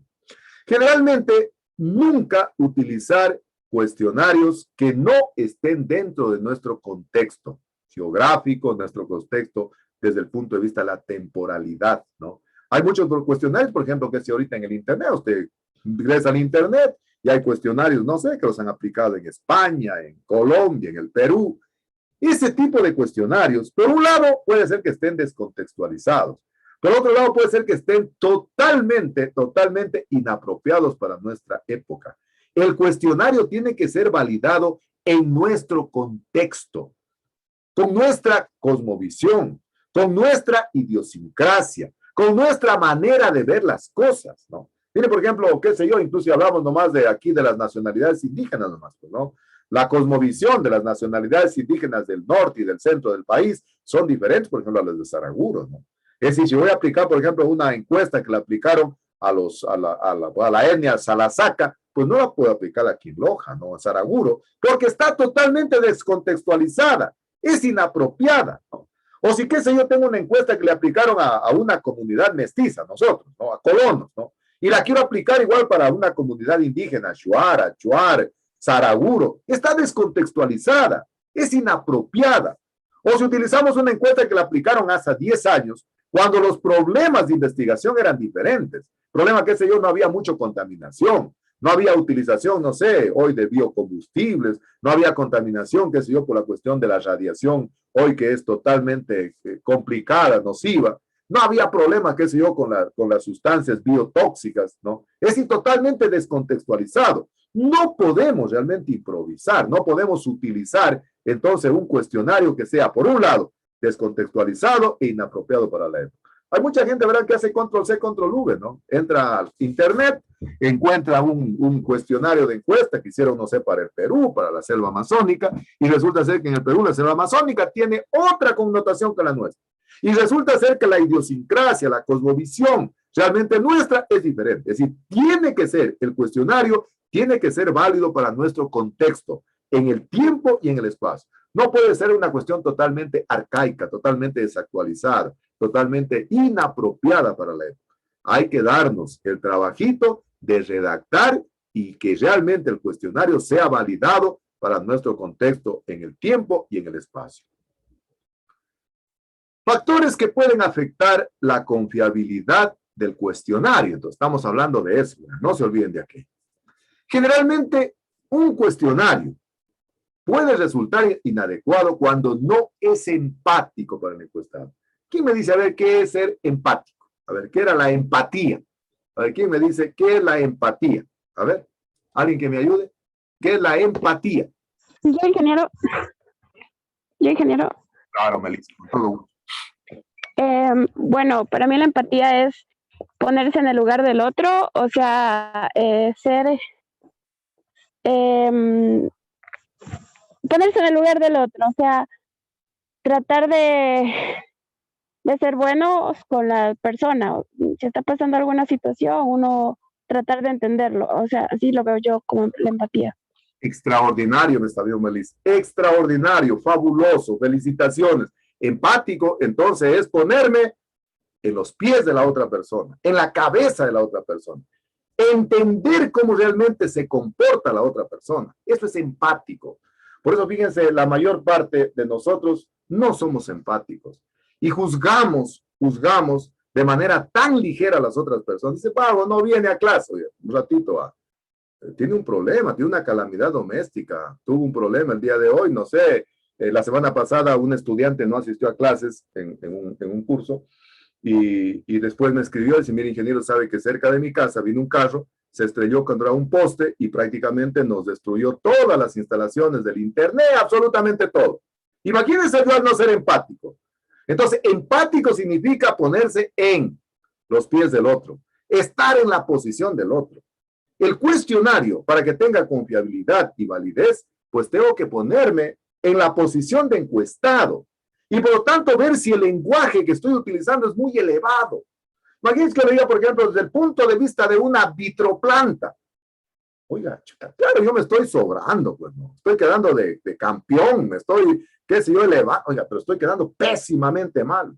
No estoy siendo empático con los demás, no me va a entender nadie. Pero hay gente realmente que es así, ¿no? Que se quiere hacer la difícil, que quiere hacerse la complicada. Yo creo que alguna vez un profesor nos decía en Alemania, decía, hay dos tipos de pensamiento.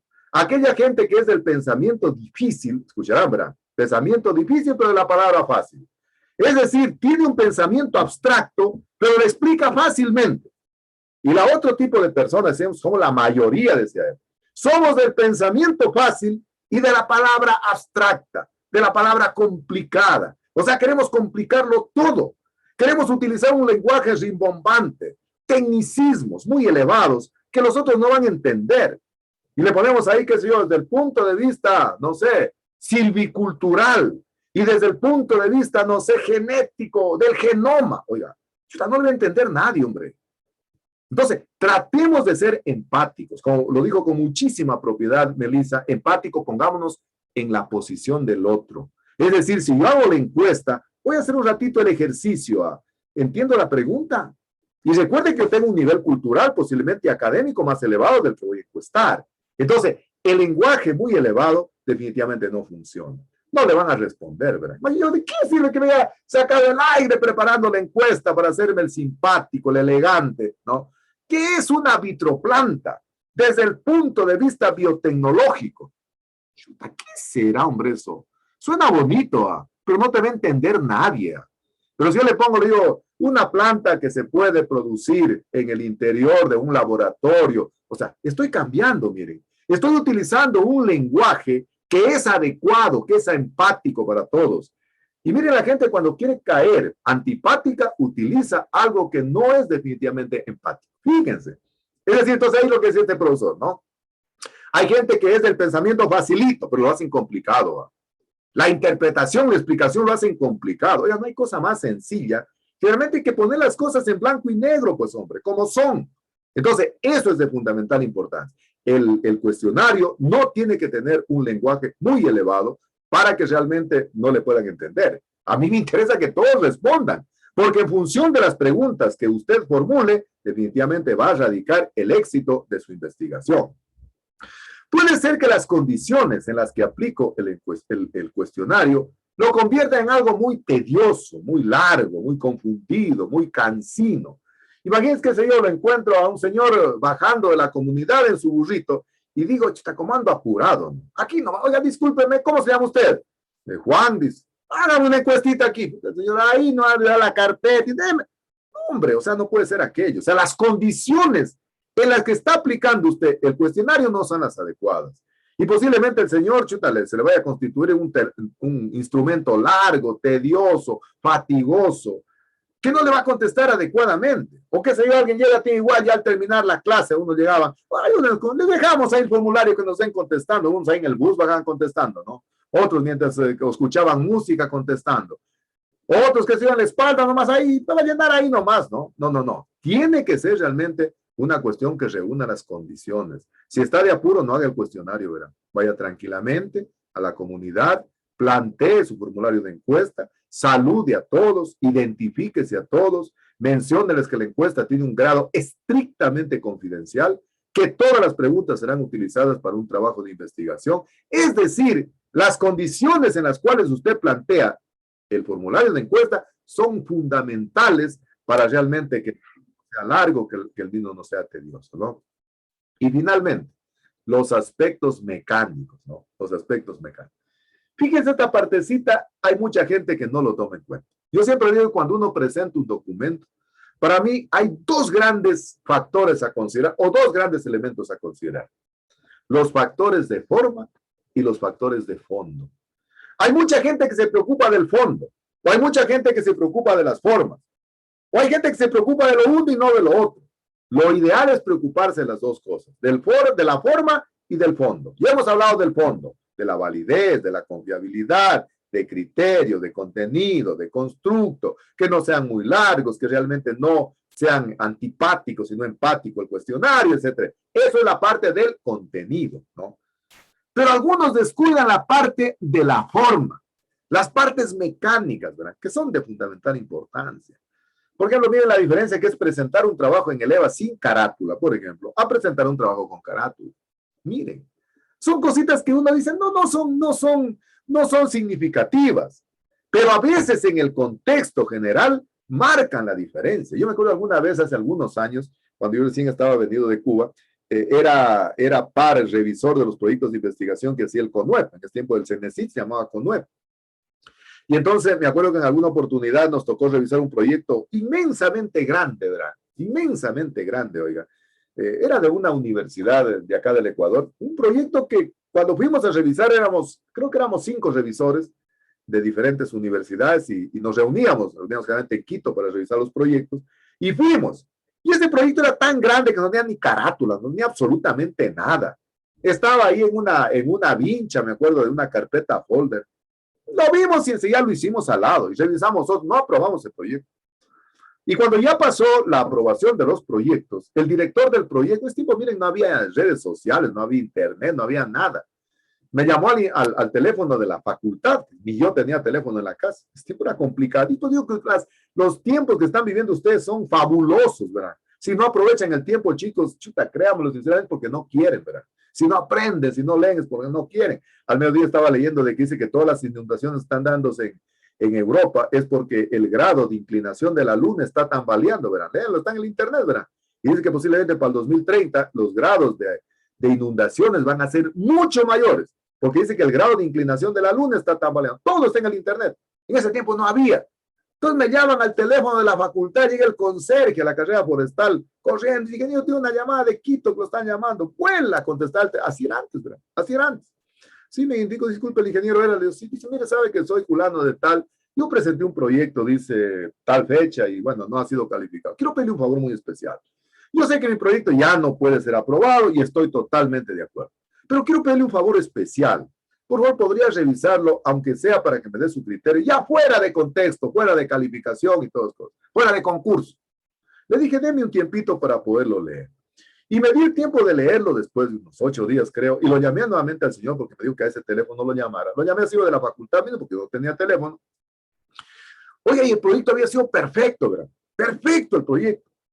Pero había obviado las cuestiones de forma, ¿no? Estaba, por ejemplo, el proyecto, que se iba a un espacio, escrito por ambos lados, sin marginación, sin numeración. Oiga, los aspectos mecánicos es fundamentales, ¿verdad? Una encuesta, por ejemplo, qué sé yo, que no estén las preguntas numeradas, que no tenga la letra legible, que no tenga claridad en las líneas para poder contestar. Por ejemplo, hay algunos que dejan las preguntas abiertas y tienen que contestar y le dejan una línea. Entonces, el chico que contesta en la línea y se monta encima de la otra pregunta. Cuestiones mecánicas que influyen, verán, en el procesamiento de la información. O qué sé yo, cuando tiene al otro lado, póngale al final de la hojita, sigue, ¿verdad? Eso es importantísimo. Yo siempre me empecé a acordar de esta serie que hay creo que es Enchufe TV, creo que es, y había esto caso de Chichico, me acuerdo, que ya tenía entrega el examen al profesor y nos ha dado cuenta que por el otro lado seguía el cuestionario. Imagínense un cuestionario que usted tiene de 3 hojas y que no numera las hojas y que le pone al final margen inferior derecha, cuando sigue a la siguiente hoja se puede poner ver a la parte anversa, ¿no? Porque la persona no hizo el cuestionario, no sabe. Son las cuestiones mecánicas, o sigue, ¿no? Es importantísimo poner, yo, por ejemplo, cuando hago un oficio que tiene más de 2 hojas, yo siempre le pongo la parte final, sigue, ¿no? Y en la otra continúa aquí. Porque es importante, no ve que la otra persona que está leyendo no conoce. Las cuestiones mecánicas son de fundamental importancia. Y a veces nosotros descuidamos esos pequeños detalles, tamaño de la letra, el espaciamiento, el número de la encuesta, el subrayado, el número de líneas para contestar. Le estamos preguntando algo, diga, ¿cuál es su criterio respecto a la educación ambiental en la provincia de Loja? Y le dejamos una línea. Y en una línea queremos que nos conteste, ¿no? Pues entonces los aspectos mecánicos es fundamental en una encuesta considerarlos. Oiga, y créanmelo, da pena ver algunas encuestas que llegan a las redes sociales con tanta herramienta informática que hay. Hay mucha gente que no sabe la parte académica de cómo hacer una encuesta. Entonces, miren, una encuesta ha sido académica, ¿verdad? Una encuesta ha reunido algunas características, algunos factores que es de importancia considerarlos para poder estructurar entonces un formulario de encuesta. Entonces, yo siempre digo que hay que cuidar la forma y hay que cuidar el fondo, ¿no? Pues ya digo, este proyecto de este señor que les cuento, un proyecto extraordinario, pero no había cuidado las formas, no había cuidado las formas. Y fíjense, a todos los 5 les había pedido lo mismo. Y alguna vez cuando nos reunimos otra vez en Quito, todos comentamos, oye, ese proyecto ha sido súper bueno, pero mira, no tenía una carátula, no tenía absolutamente nada de forma. Entonces, los aspectos mecánicos es de fundamental importancia hacerlos constar. Por ejemplo, una buena cuestioncita de instrucciones, ¿no? Para que realmente el encuestado sepa cómo contestar. Es de fundamental importancia, ¿no? Ya digo, por ejemplo, cuando a veces le ponen, por ambos lados, preguntas. Resulta ser que a veces uno está acostumbrado a llenar por un solo lado. Y resulta ser cuál va a ser su sorpresa, ¿no? Cuando ya usted, imagínese, va a la parte alta de la microcuenca, pagando transporte y regresa ya a la casa con los encuestas, resulta ser que toda la hoja anversa de la primera y de la segunda, y si tiene 3, ninguna pregunta contestada, ¿no? Imagínense lo que puede incidir la parte mecánica de la encuesta. Entonces, conclusión final, la encuesta es una cuestión académica, es un documento académico que debe reunir confiabilidad y validez. Y para eso entonces tenemos que cuidar las cuestiones de forma y las cuestiones de fondo en la construcción del cuestionario. Y nosotros como académicos que somos, que nos estamos formando como ingenieros e ingenieras forestales, tenemos que cuidar aquello. Yo no quiero recibir de ustedes una encuesta, realmente donde pongan primerito, nombre y apellido. ¿Para qué nombre y apellido? Me van a cobrar los impuestos, me van a dar un premio. No. La encuesta tiene que ser académica. Y de esa manera entonces vamos a preparar un cuestionario de encuesta de 5 preguntitas. 5, verán, 5. 2 abiertas y 3 cerradas, considerando los elementos que hemos planteado el día de hoy. En 2 hojitas, forma y fondo. En la primera hojita va la carátula con su nombre de ustedes, ¿no? Con su nombre de ustedes, formulario de encuesta. Le ponen ahí formulario de encuesta, que ha sido 2 abiertas y 3 cerradas. Y luego vienen las credenciales, que ya dijimos lo que se trata, número de la encuesta, la información demográfica, una pequeña introducción, las 5 preguntas numeradas y al final el gracias y un correo electrónico. En 2 hojitas, por favor. En 3 no, en 2 hojitas, bien puestas, bien escritas, y entonces eso subimos a Leva con el nombrecito de ustedes, primer apellido y primer nombre. Discúlpeme, Berta, Alvarado Berta, por ejemplo, ¿sí? En mayúscula, entonces subimos un archivito de acuerdo a lo que está establecido y explicado y descrito ahí en el EVA. ¿Está claro? ¿Entendieron? Perfecto. Y la segunda parte es completar la metodología del proyecto de investigación de tesis. De tal manera que la metodología ya vaya cubriendo todos los objetivos específicos. Pero y ahora sí, de manera totalmente descriptiva. Recuerden que el proyecto de investigación de tesis va a constituir la prueba número 3. Entonces tiene que estar muy bien presentado por un lado y por otro lado pues va a hacer su trabajo de investigación que lo habilite para poder optar por su título de ingeniero e ingeniera forestal, ¿no? Es decir, en el próximo ciclo, en el 10º, trabajan en la unidad de titulación y lo van a perfeccionar al proyecto y entonces tratemos de que la metodología quede bastante bien trabajada para los objetivos específicos. Porque yo en 2 clases más, creo, ya les doy el esquema para poder presentar el proyecto de investigación de tesis. Y ahora sí lo vamos a hacer en 2 jornadas de trabajo, porque definitivamente pues en una sola va a ser imposible que avancemos con los 37 estudiantes que existen, entonces vamos a hacer realmente en 2 jornadas de trabajo. Entonces eso realmente vayamos trabajando de tal manera que no nos coja de sorpresa cuando nos toque trabajar ya todos los ítems del proyecto. Muy bien, bien, hasta ahí no sé si tal vez tienen alguna pregunta, vamos encendiendo las camaritas para ir terminando la clase. Recuerden que estamos dejando ya un tiempito libre para que aprovechen el tiempo al máximo. Preguntas, ¿quedó claro respecto al formulario de encuesta? ¿Quedó claro respecto a la tarea, por favor? Leerán la descripción de la tarea, subiránla para calificar, verán, no la subirán como borrador, para poderla calificar con su primer apellido y su primer nombre en mayúscula, un archivito en Word, en 2 hojitas. En la primera hojita, entonces, la carátula, y en la segunda hojita, 5 preguntas. 3 preguntitas cerradas y 2 preguntas abiertas, de acuerdo a las características académicas y técnicas que hemos dado en esta tarde. ¿Preguntas? ¿Alguna pregunta? ¿Alguna pregunta? No, ingeniero. ¿Está claro? Sí. Bien, entonces pues vamos a ir terminando la clase del día de hoy. Solo quisiera saber si llegó la señorita Pérez Joana. Troya Jackson. Vera Jocelyn. Presente, ingeniero. También se llama Jocelyn. Buenas tardes ya. Muy bien. Entonces, por favor, Leslie, que me justifiquen la señorita Joana y el señor Troya. Los demás ya me dijo usted que tenían problemas de internet. Yo siempre digo, miren que la falta de tecnología jamás, al menos en mi clase, jamás puede ser un óbice para que un estudiante realmente baje su rendimiento académico. Por el contrario. Yo la semana pasada había quedado sin internet hablando, ahí quedó como 3 minutos, creo ya, y una chica antes, yo como no leo el celular cuando estoy dando clase, pues como sonaba tanto y tanto, tengo en silencio.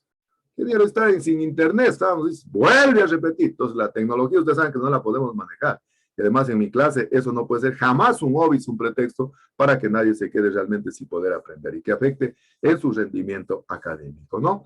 Bien, entonces muchísimas gracias por haberme permitido realmente ingresar a sus hogares, ingresar a sus familias, hoy que estamos trabajando en esta tecnología de Zoom. Muchísimas gracias, les agradezco infinitamente. Mi mamá siempre dice, nunca te olvides de agradecer a tus estudiantes, que gracias a ellos tienes trabajito. Así es, yo realmente gracias a ustedes tengo trabajito, porque me dan el privilegio de poder primero hablar, de poder ustedes escucharme, además un grupo de talentosos estudiantes, ya ingenieros forestales, ingenieras forestales, aquí tengo el gusto y el privilegio de conocerlos a todos, absolutamente a todos, y que aspiro realmente y deseo que tengan el mejor de los éxitos en su proceso de graduación.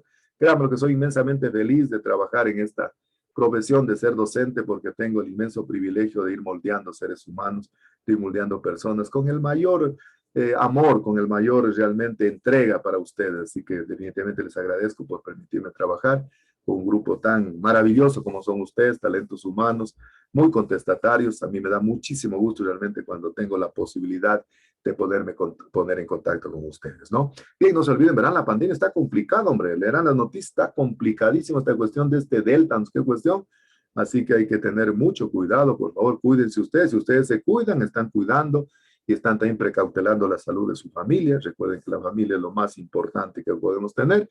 No se olviden de que yo siempre digo, ¿no?, que el amor no puede prescindir de las palabras, y realmente lo que no se nomencla no existe, lo que no se dice no existe. Así que siempre seamos gratos con nuestra familia, expresemos nuestra gratitud, nuestro amor, lo grande, lo importantes que son para nosotros, ¿no?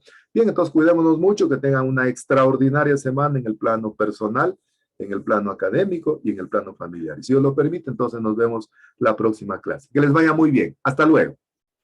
Hasta luego, ingeniero. Ingeniero, Gracias. hasta luego.